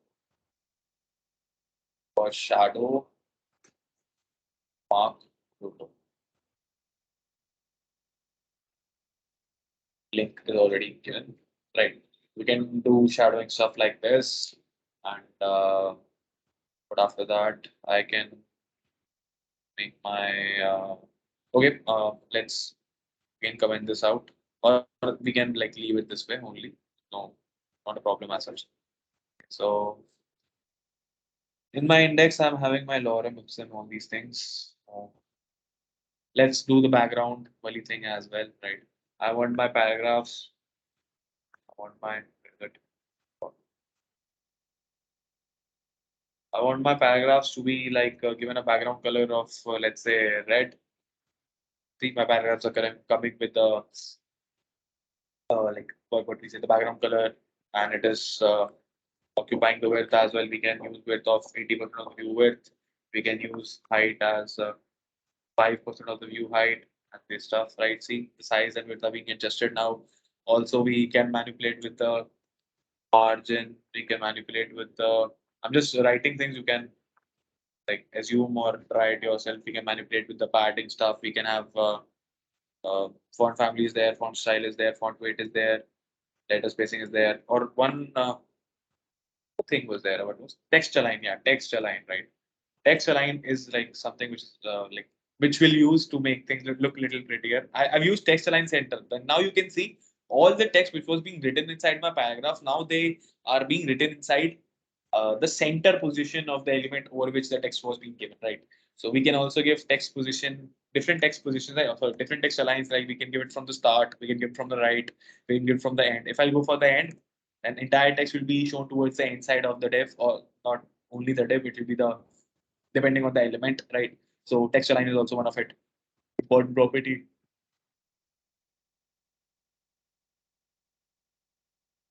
This text align, right? Either center, end, and start, and all these things, right? This you will also use like pretty much.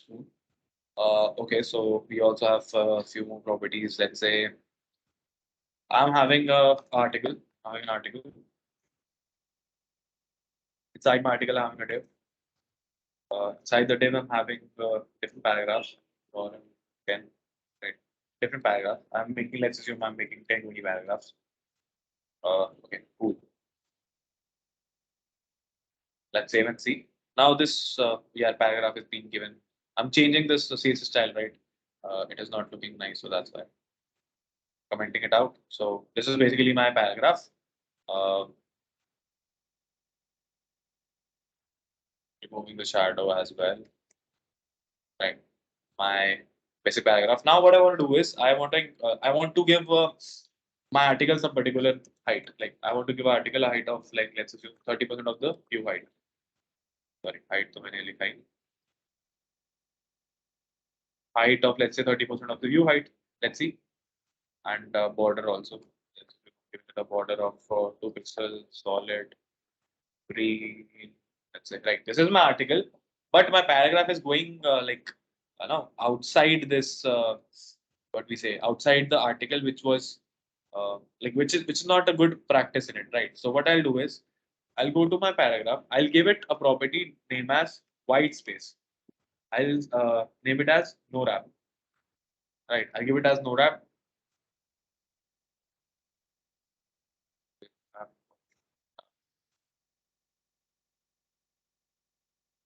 I need to give it up here.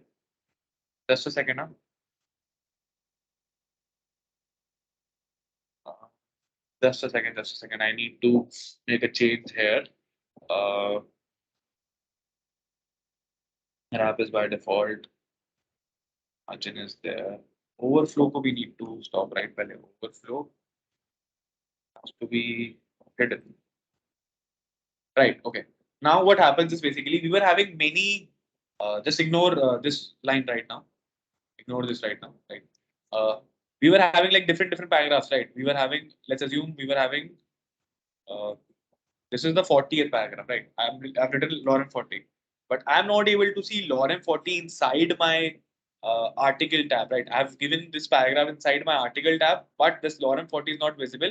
It is like not even able to scroll down, and it is not even visible. Why is it happening? Because I've given it a property that if the text is being overflown from this article, then just simply hide it. Or what we can do is rather than hiding stuff, what we generally do is to make it a little scroll, right? To make it scroll. Now you can see we are able to scroll it down through that. If you see this right side, then there is a scroll bar there. We are able to scroll down things. And yes, I'm able to see this lorem 40 as well. Like generally, these are also this you can make use of it in your phone book. I'm making this as scroll only right now, and I guess it's let's change the color of the paragraph. Right. Let's initially change the color of the paragraph first, then we'll try different properties there also. Let's make the color of it to be aqua, right? Okay, so yes, we are able to scroll things and we are text align also. Let's do a text align, enter. Yeah, it's looking a little nice, right? It like it will not go out of the flow of its parent. That is the article. So that's why it is just it has been given the overflow things which are not being able to enclose itself inside the parent, and they'll be scrollable enough, right? What if I don't want this scroll functionality to work, right? Then what happens is it happening this way. I Okay, I have to do it in that side, right? Now, what if I've not given this article. Okay, we'll see it with one more example. I'm changing this article from here to I'm making a div. Inside the div, I'm making a paragraph, and this paragraph is like huge, huge, big. Lorem, let's say 100. Right? It's huge, huge, big.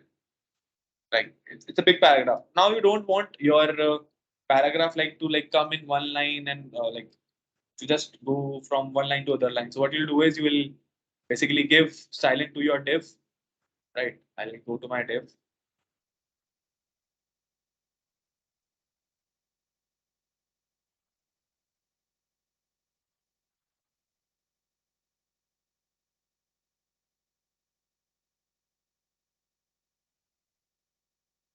Right. Okay, so I'll go to my div. I'll give it a let's say width. I'll give it a width of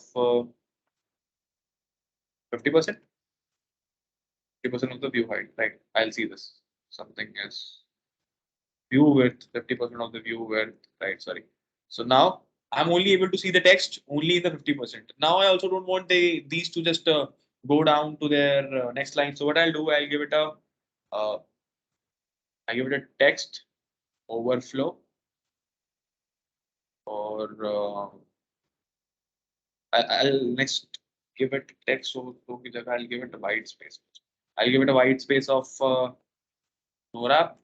Now let's see. See, I've like made the entire paragraph in one line and it has to scroll from x-axis towards the y-axis. You guys can see, right? But making this is like making the worst part of your website. You never want your user to go from from left side to right side. Okay. Then what basically we can do is we'll basically make the overflow part, or we can say the text overflow part, text overflow. One more property is there. Text overflow as let's say uh, ellipsis. We'll make it ellipsis. So now you can see things are going like the same way only.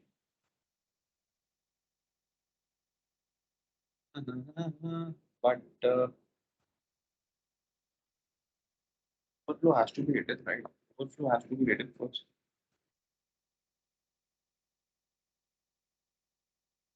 Just a second. I think a small mistake I've done something here.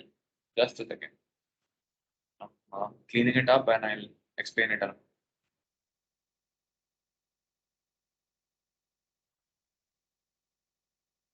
Pointer वाली चीज को एक काम करते हैं पहले तो pointer को let's make it cursor को let's make it pointer. The pointer को अगर मैं cursor पे जा रहा हूँ तो वो change हो रहा है, right? This is where it is being changed. Text overflow को ellipsis देना है. For that matter, you need to give a white space. No wrap. No wrap is there. Overflow hidden row. If I'll remove, to scroll down. If I'll do ellipsis की जगह, I'll do clip, and I'll not able to see the change. Okay, okay. Am I doing it over the div? Should I do it in the paragraph?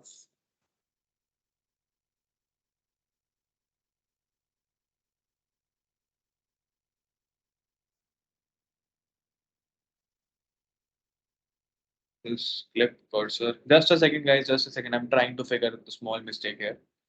White space is no. Let's. If I'll make it a wrap, it'll go down. If I'll text overflow from clip to ellipsis, it will be dots and पहले वाला ऊपर भी दिखेगा, ठीक है. Overflow को हम scroll करते हैं क्या? Flow को overflow has to be all.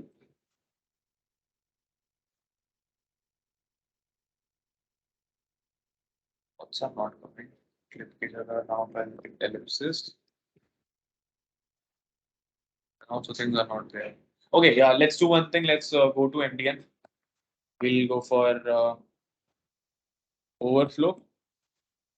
So this is how, and this is why documentation is important. Sometimes you also get stuck with things, right? See, it is showing that if your content is going out of your workspace, then go for overflow visibility and all these things. And overflow X and Y, right? In my case, overflow, where is it? My case, this paragraph is being given overflow of X, right, towards X direction.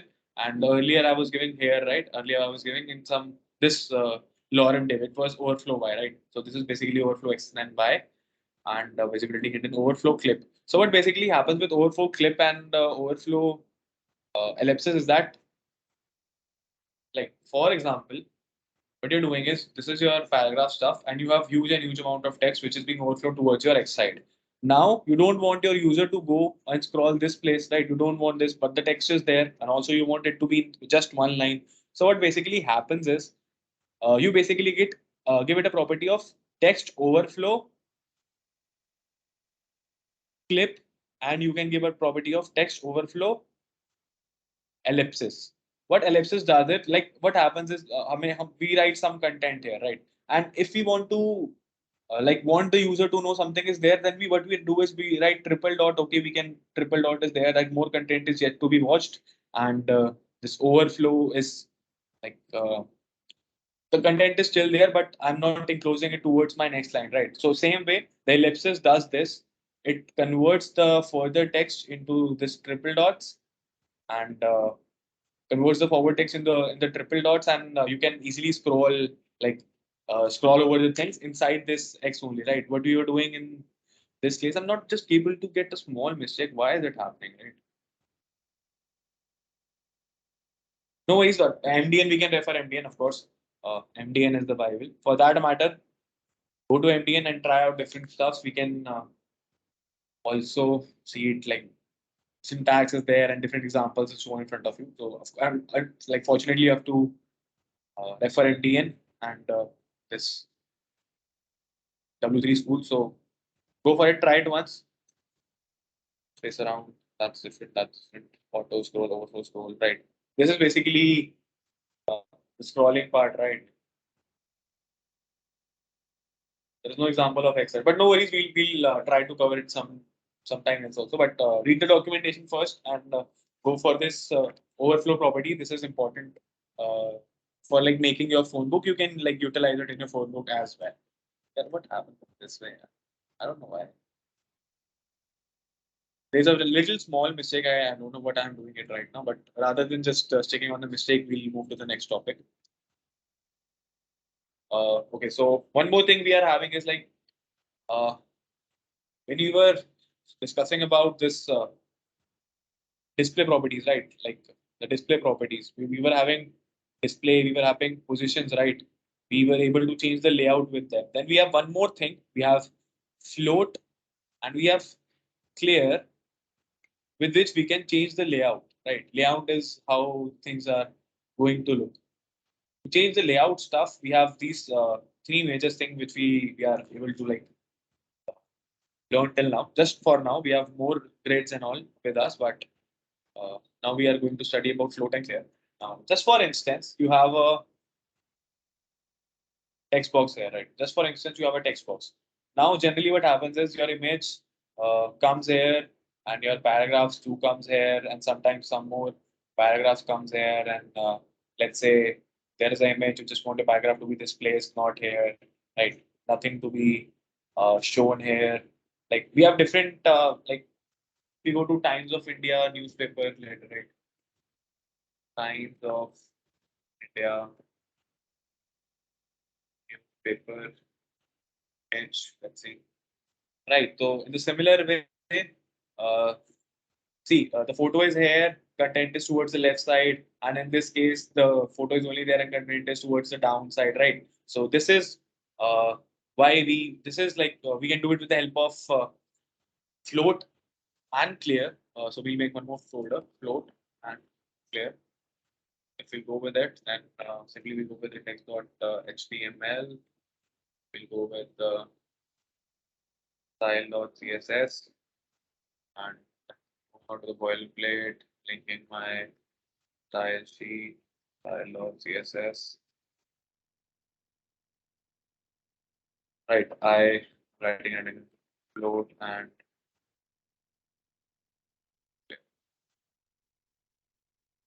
now let's do one thing. Let's make a section. Inside the section, I'm having a div, and inside the div, I'm having an image. I'll use the image from, let's say, from my lecture 2, or I guess it was in lecture 3. My lecture 3, yeah, media elements and media, and I am using this dog image. I'll give it a width of, let's say, 100 pixels, or let's say this time 400 pixels. Alternative is dog image. Now I want to give it a paragraph, lorem 100, and I'm copy pasting it 2-3 times. Let's run this. What we are able to see, right now, I'm able to see that this paragraph. If I inspect this, I know this paragraph is my block element. So this it will not start from uh, my image, right side from the image. It will automatically like enclose itself towards the new line, because since it's a block element, it wants it started into be from the new line. But now, according to the Times of India page, I want this paragraphs to start from this right side. Now, what I'll do is I'll simply it's div के अंदर image के अंदर paragraph, right? I'm giving it an ID. Let's assume I'm giving it the ID of para or running para. So I'll go to my styling part. I'll say okay, encounter my para, and I want it to be uh, display. My display has to be sorry, my clear has to be. I want it towards the right side, right? Let's see what happens. Again, why so? I've encountered para is there. Okay, so I have to give image as well, right? I want to give image this float towards left as well. Will it happen? Right.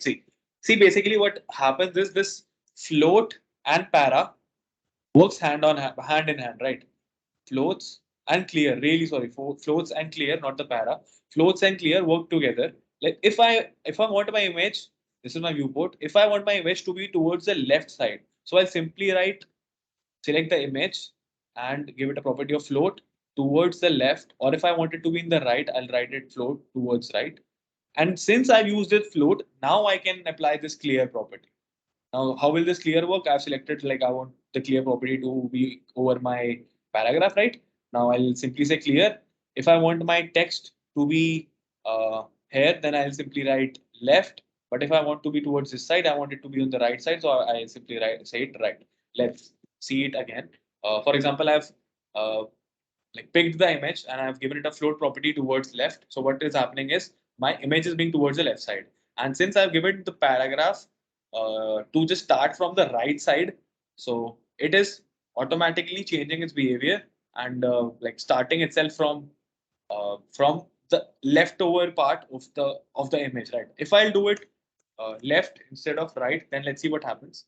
It automatically finds the best possible way from wherein which it can start writing itself from the left side, right? If I want this image to be, let's say, towards the right side, right? I'm commenting it down.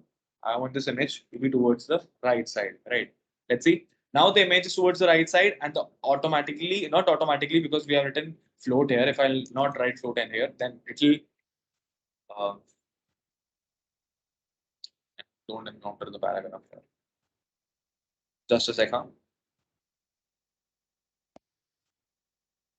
Float, I've done it. Right. Float right may house it automatically, but hardly matters. If I want to give this clear side towards my right only, right? Paragraph clear towards the right side only. Then I'll simply give it the property offset of right. Then it will automatically finds okay. The best possible way to start from right is to do it this way. Let's say I don't want to do it from right. I want to do it from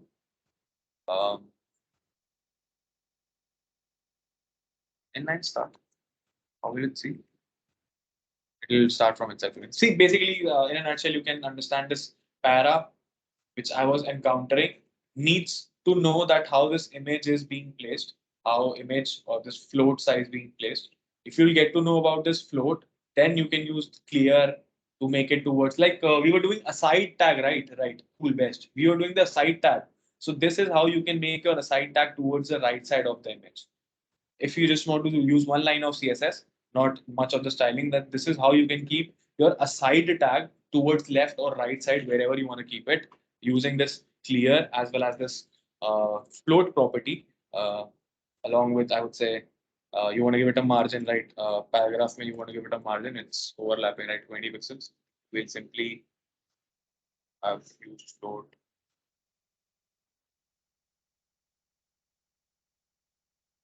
left, clear towards right. I want its margin 20. I want its padding to be 20.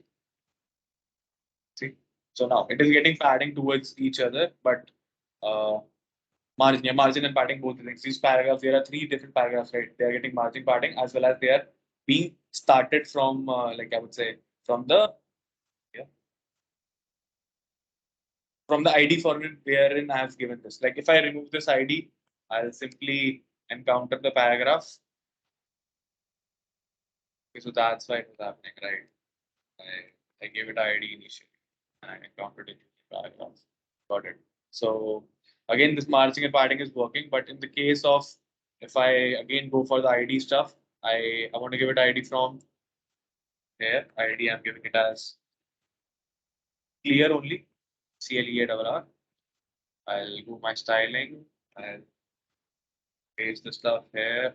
Let's see. Right now, these things are coming little like towards the right side. Right, I gave it a clear ID. I'm just manipulating using the ID rather than if I'll change the ID from this place to, let's say, to the last paragraph, and let's see.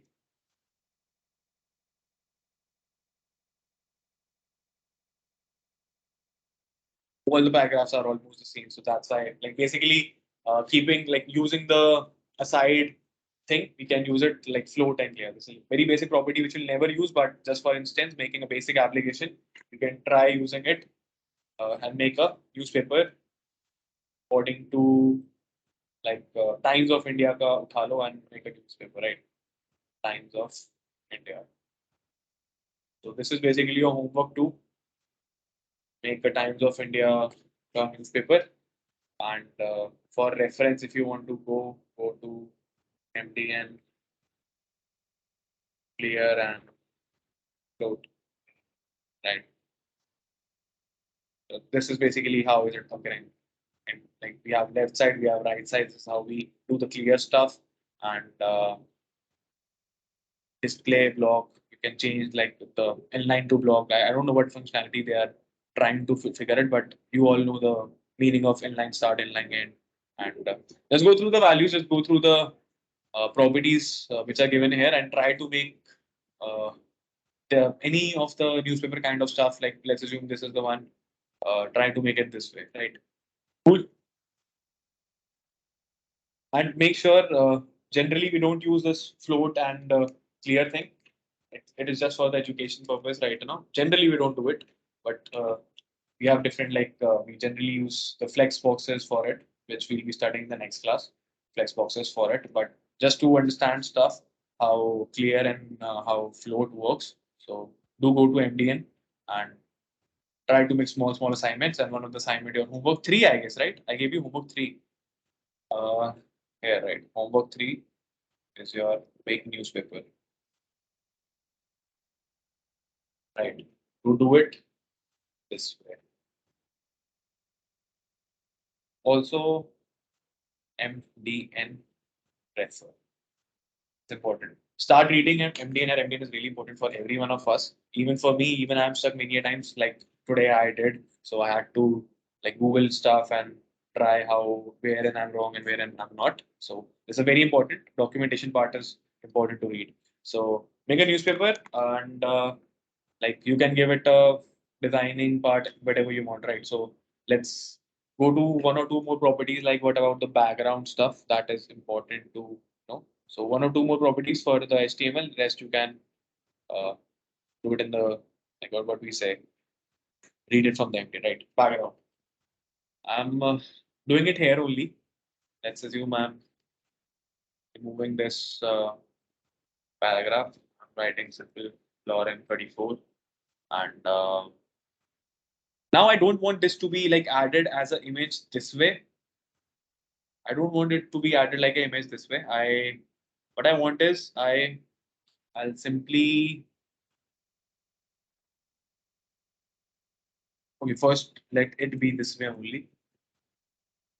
I'm in my image this way only. Right. I'm encountering my image and I'm reducing the size. Basically, I'm just changing the layout just for 1 or 2 minutes. No need to worry about what am I doing. Just changing the layout for the better understanding of things. Uh, here, so the div can the different counter. Right. Okay. So I have a div here. I have um, one more empty div. My second div. Let's make it a width of again 300 pixels. Not a big thing. Right. I make another div, but I didn't add anything. So what I'll do is I'll encounter this my div 2 and I'll try to add my like my background image from the CSS part. Right. What I'll do is I'll go for div nth of type, let's say 2. Initially, I'll give it a background color of let's say I'll give it a border line. Background color, let's give it a background color of let's say red. If I go, then this div 2 is getting background color. How?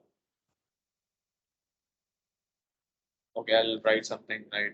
This is my div 2 for a moment.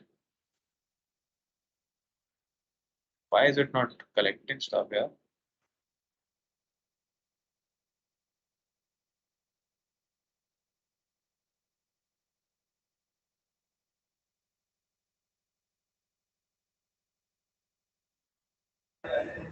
So because it was written and it last of type, not nth of type. Just a second, but the div is the second only one. We can select it this way as well. Let me find it in the section. Like there is no harm in selecting this way. Oh, and it's last of type. I got it. I got it. Now I got your point. Right. Really sorry. I didn't see that last is also written in the keyword. Really sorry. Got it. Right. I'm giving it a background color something right. Now I want to add a background image. Like I can add a background image. Now I need to enter the URL. Now how from wherein I can get the URL? I'll simply go to my favorite website, unsplash.com. I'll let's say this car, right? This car. I'll just copy the image address. I'll simply go to my URL and I'll paste it this way. Let's see, will it show me the background image or will it not? Right? It's showing me, but the width is not being set yet. Right? Let's say width is of 80% of the view width, and height is also 80% of the view height. Right? Let's see now. See, the image is coming, but if you see it properly, I'm not concerned about what part is visible, what is not, but it is repeating itself here. If you see my cursor, then this image is being repeated, or it's like sort of cutting itself because of the height which I gave there, right? So I can give one property here that I don't want it to be repeat, right? So I'll simply give it a background property, background repeat. I have a background repeat property. I don't want it to repeat, so I'll simply say no repeat. So if I'll repeat thing, no repeat. So if I simply enter, then yes, the image is not being repeated. And since I gave it a background color of red, the background color is being shown towards the red side. Okay, then it is not looking nice. Now I want my entire image like to be fixed towards this entire div which I made. I'm not liking either like coming background from either left side or right side or any of the side. I don't want it. I just want it to like enclose it properly with the with what? With the div or with the element which we are working on right now, right? So for that matter, we have one more property, that is background size. I have two basic things for it. For background size, I'll use cover. Let's see what cover does. What cover does is basically covers the entire space, even if after like expanding itself or like reducing itself, doesn't matter. But if I change this cover from cover to contain, so what happens is it will automatically contain the original size of the image towards the div. It doesn't matter how big your div is and how you have manipulated it. It will automatically take the size according to its real, I would say the real size of the image, but whatever it is, it will adjust accordingly. But since this is not looking nice, I want it to be like covered entirely, irrespective of it looking nice or not, because I don't want red background. So I'll simply make the use of this uh, background size cover property, right? This is basically the difference between background size. Like we have background image, we have background image, then we give URL, we have background repeat. I don't want it to repeat, or I want to repeat, so I can give it repeat or no repeat. According to us, URL may just copy it out from somewhere, no repeat. And if I want to cover it entirely, so I'll say background um, size. Background size has to be either cover or contain according to the container. Oh, sorry, contain. Uh, CONTAIN, right? Contain. So according to the usage, according to your preference, you can use it anywhere, right? So background was like little important, but now I want where is my like I want that I also want to see some of the reddish color towards my let's say this image of mine, this background image of mine. So what I can do is I can give it an opacity. Opacity is like it lies between from 0 to 1. I want to give it an opacity. It's same like of um, like if we are making things transparent and if we are like making things like opaque, so it is similar to that kind of thing. See, the opacity makes it little, uh, mix up of the original color as well as the background color, because I'm not able to see the image properly, right? If I increase the opacity from this to 0.9, then the image is being little clear, right? Also, if I'm not doing it cover, I'm doing it contain right now so that I can see the proper image, right? I'm doing it contain right now. Hardly matters to me. So if I'll do this opacity from this to 0.4, right, then little reddish is also being like little blur. This kind of blur things which makes your things little, not so sharp and not so, aesthetic kind of thing. I hope you get what does opacity stands for. But now I want my image not to be like shown like this. I want to be like what I say black and white kind of stuff. I want to give it a black and white kind of stuff. So what I'll do is I'll give it a filter. We have a property of filter, and inside the filter we can give it grayscale. Now grayscale can range from different percentage. I want to give it a like right now. It is not showing any of the changes. It is like coming the entire similar image, although it is black and white only, but no worries. I'll give it a like grayscale of 80%. What I'll do, I'll save it. Now see, there's not much of the change, but you can see in the background, initially it was red. If I remove this line, the background was pure red, but now because of this grayscale, the black and white thing is coming over the image as well as on the entire div. Since the image is also black and white, so you're not able to find it properly. Let me just change the image. I am I'm changing this image from this, right? I'm just changing the image so that feasible changes are shown to you. I've changed the image, and if I go here, then if the image is being changed, if I'll use the property, if I'll not use the property of grayscale, then image is like quite bright and it's showing me the colors, different colors properly. But now if I'll just simply use my grayscale up to let's say 50%, then show it is showing me colors, but not in that proper way. If I want to increase the grayscale size, I want to do it 90, then it will be like very much black and white, right? I'm not able to exactly differentiate between the colors. If I go for 100%, then it will be totally black and white, right? So this is how you can make use of your let's say this grayscale, this filter kind of thing, opacity kind of thing, right? Also, we have a very small thing, right? If you see, if I'm hovering over my like what we say, hovering over my image and my div, it is simply showing me a arrow kind of pointer. Like this pointer of mine is arrow. So I can also change the cursor of it. I can change the cursor of it to pointer. So now if I'll hover over this image, only this div, because I've entered the property in the div, then this cursor of mine turns out to be, from arrow to little hand kind of stuff, right? So this is how we can basically make small changes. Uh, also the border stuff I want to give it, right? These are like totally square. I want the edges to be little, edges to be little roundish kind of thing. What I'll do is I'll give it a border radius. I'll give it a border radius. Let's say I'll give it a border radius of 10%. Like from this property, the edges will start, the edges which are there inside my div will start, turning to some percentage extent. Or we can do it in the pixels as well. Like that is not an issue. Like they're working a little less, but that's according to the pixel it only. Just a sec.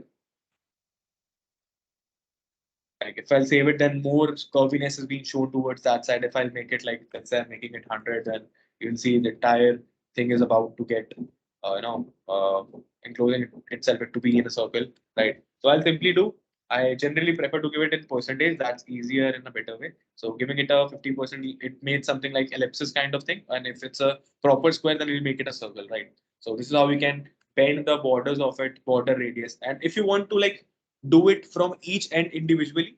So what we can do is we can simply go for, let's say, border uh, border left, and towards border left I can give it like I want it to be border left of 8 pixel. Like it will give basically a border kind of stick initially first. Uh, okay, let's give it different properties first, not this. Ignore it just for a second.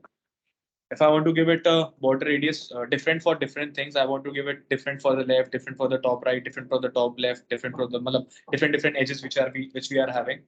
Uh, this is my box, right? I want to give this a different style, this a different edge, this a different edge, this a different edge. Then we can do it just like we do it in the margin. We gave it a 15 pixel, we gave it 25 pixel, we gave it 35 pixel, we give it 45 pixel, right? Let's see, and we'll get to know that which all changes are being. Let's make it percentage so that it's quite visible for every one of us to understand as well. We'll give it percentage. Right. If I'll save it, then see the top left edge is being covered the first. The top right edge is being covered the second.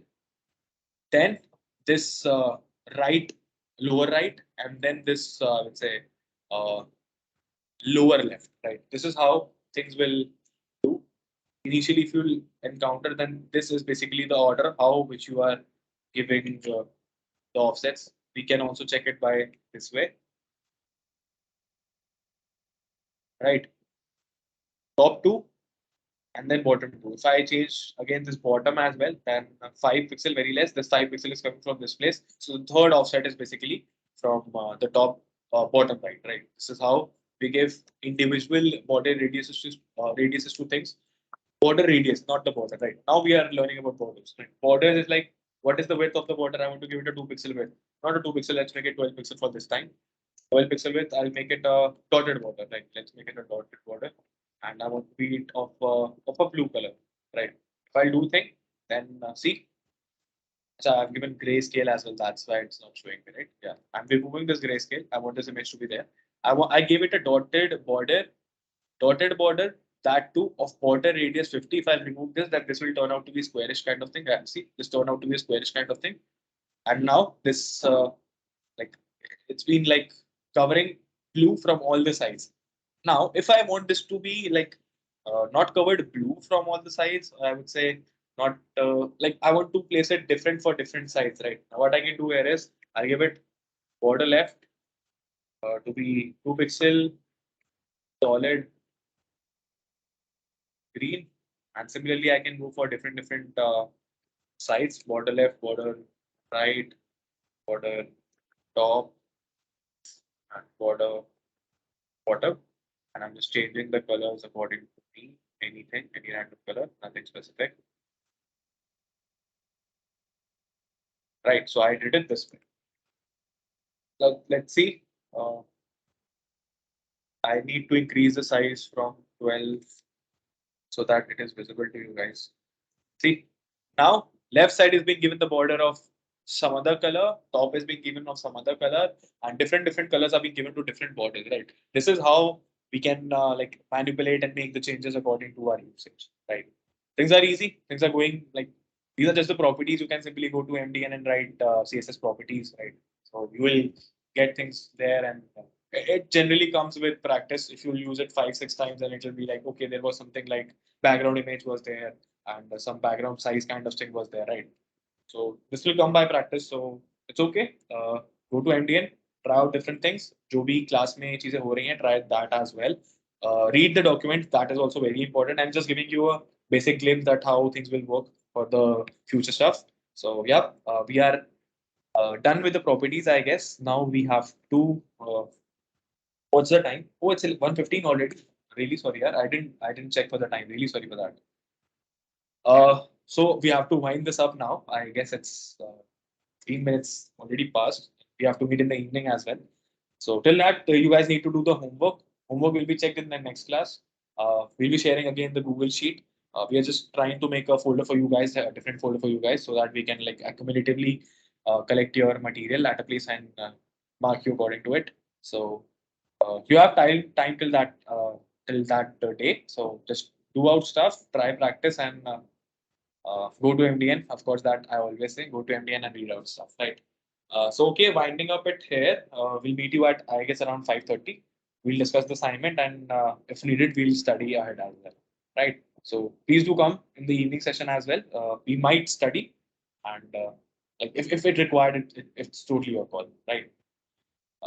Okay, so thanks for tolerating for 15, 16 extra minutes, and I'm ending this session, right? Hopefully things are clear. It's just about practice. Sir, Go check out things, and someone is saying something, right? yes, sir. Am I audible? Hello? Hello. Yeah, your voice is little less. Can you just say it a little faster? Can you please Am I share audible? OneNote link? Acha, OneNote link again. I'll share it in 2 minutes. Let us just finish up with the doubts of some person. Like someone was saying something. Yeah. Can you just be a little loud and ask, please? Hello. Sir, am Yes, I it's audible? clear. You are audible. Sir, yes, sir. Yes, sir, So tell. I tried it. I had some red text and I uh, included a background image in it. So I wanted to make the background image grayscale, but the text is automatically going grayscale as well. So is it possible that I have the red text and a background image with grayscale? Because if I'm applying a property to the div, it is applying to the whole thing, the text and So select the the image element as well. accordingly. Give your, let's assume, okay, so uh, the question which I'm getting right now is this. Let's assume this is your image, right? This is your image. I want to give some size. Okay, this is my cool pick. If you want to just give this as your grayscale, right? Just encounter it using either the tag or either the ID. It will not be hampering your image. Since we were like encountering over the section, like that was the parent of both the elements which were there. So in that case, it will be applied the properties to both the parent, like it will be inherited, right?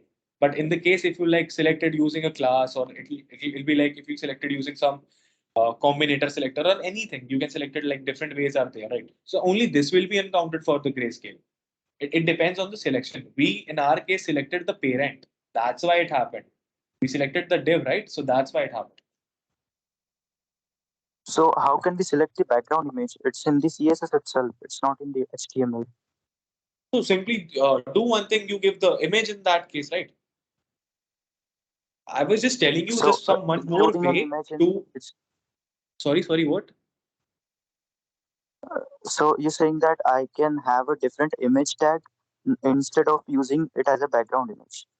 See, I was telling you different ways that so by which you can add on images to your let's assume you wanted to add 100 images, right? 100 images, and you'll be making 100 img tags and you'll be making 100 paragraph tags. So will it not be like little filthy in your let's say HTML tag that you are adding one image, other image. So all the text will be written in your HTML, right? So what you'll do is you'll simply write a background image and copy it in your CSS. That your CSS won't be hampered at that time, and your HTML will also be look like neat and clean. So that is like different ways of adding the images. If you want to encounter your image only, simply make an image tag.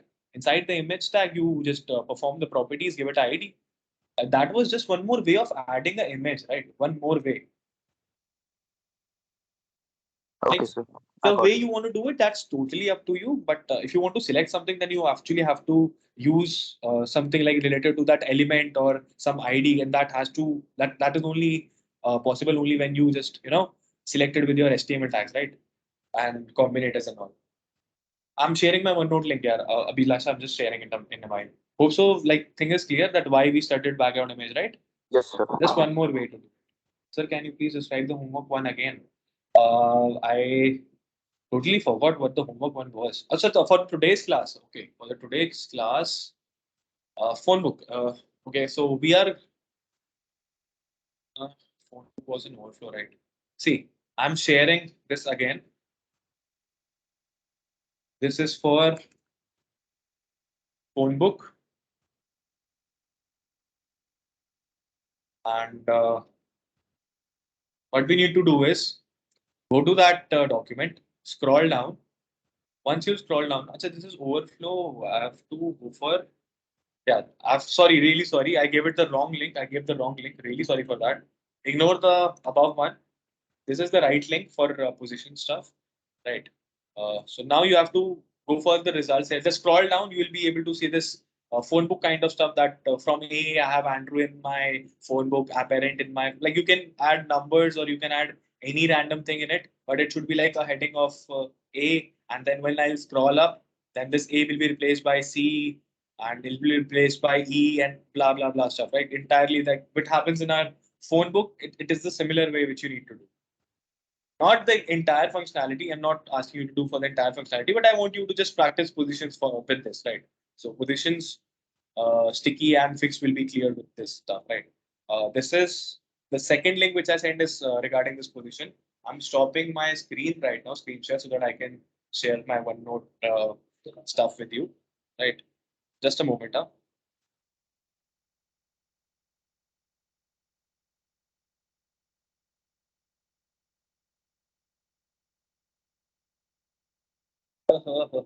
Just a moment.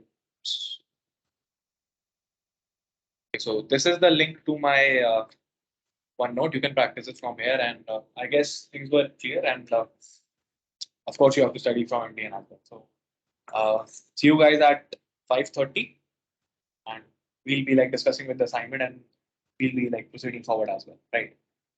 So cool. All the best and study hard, right?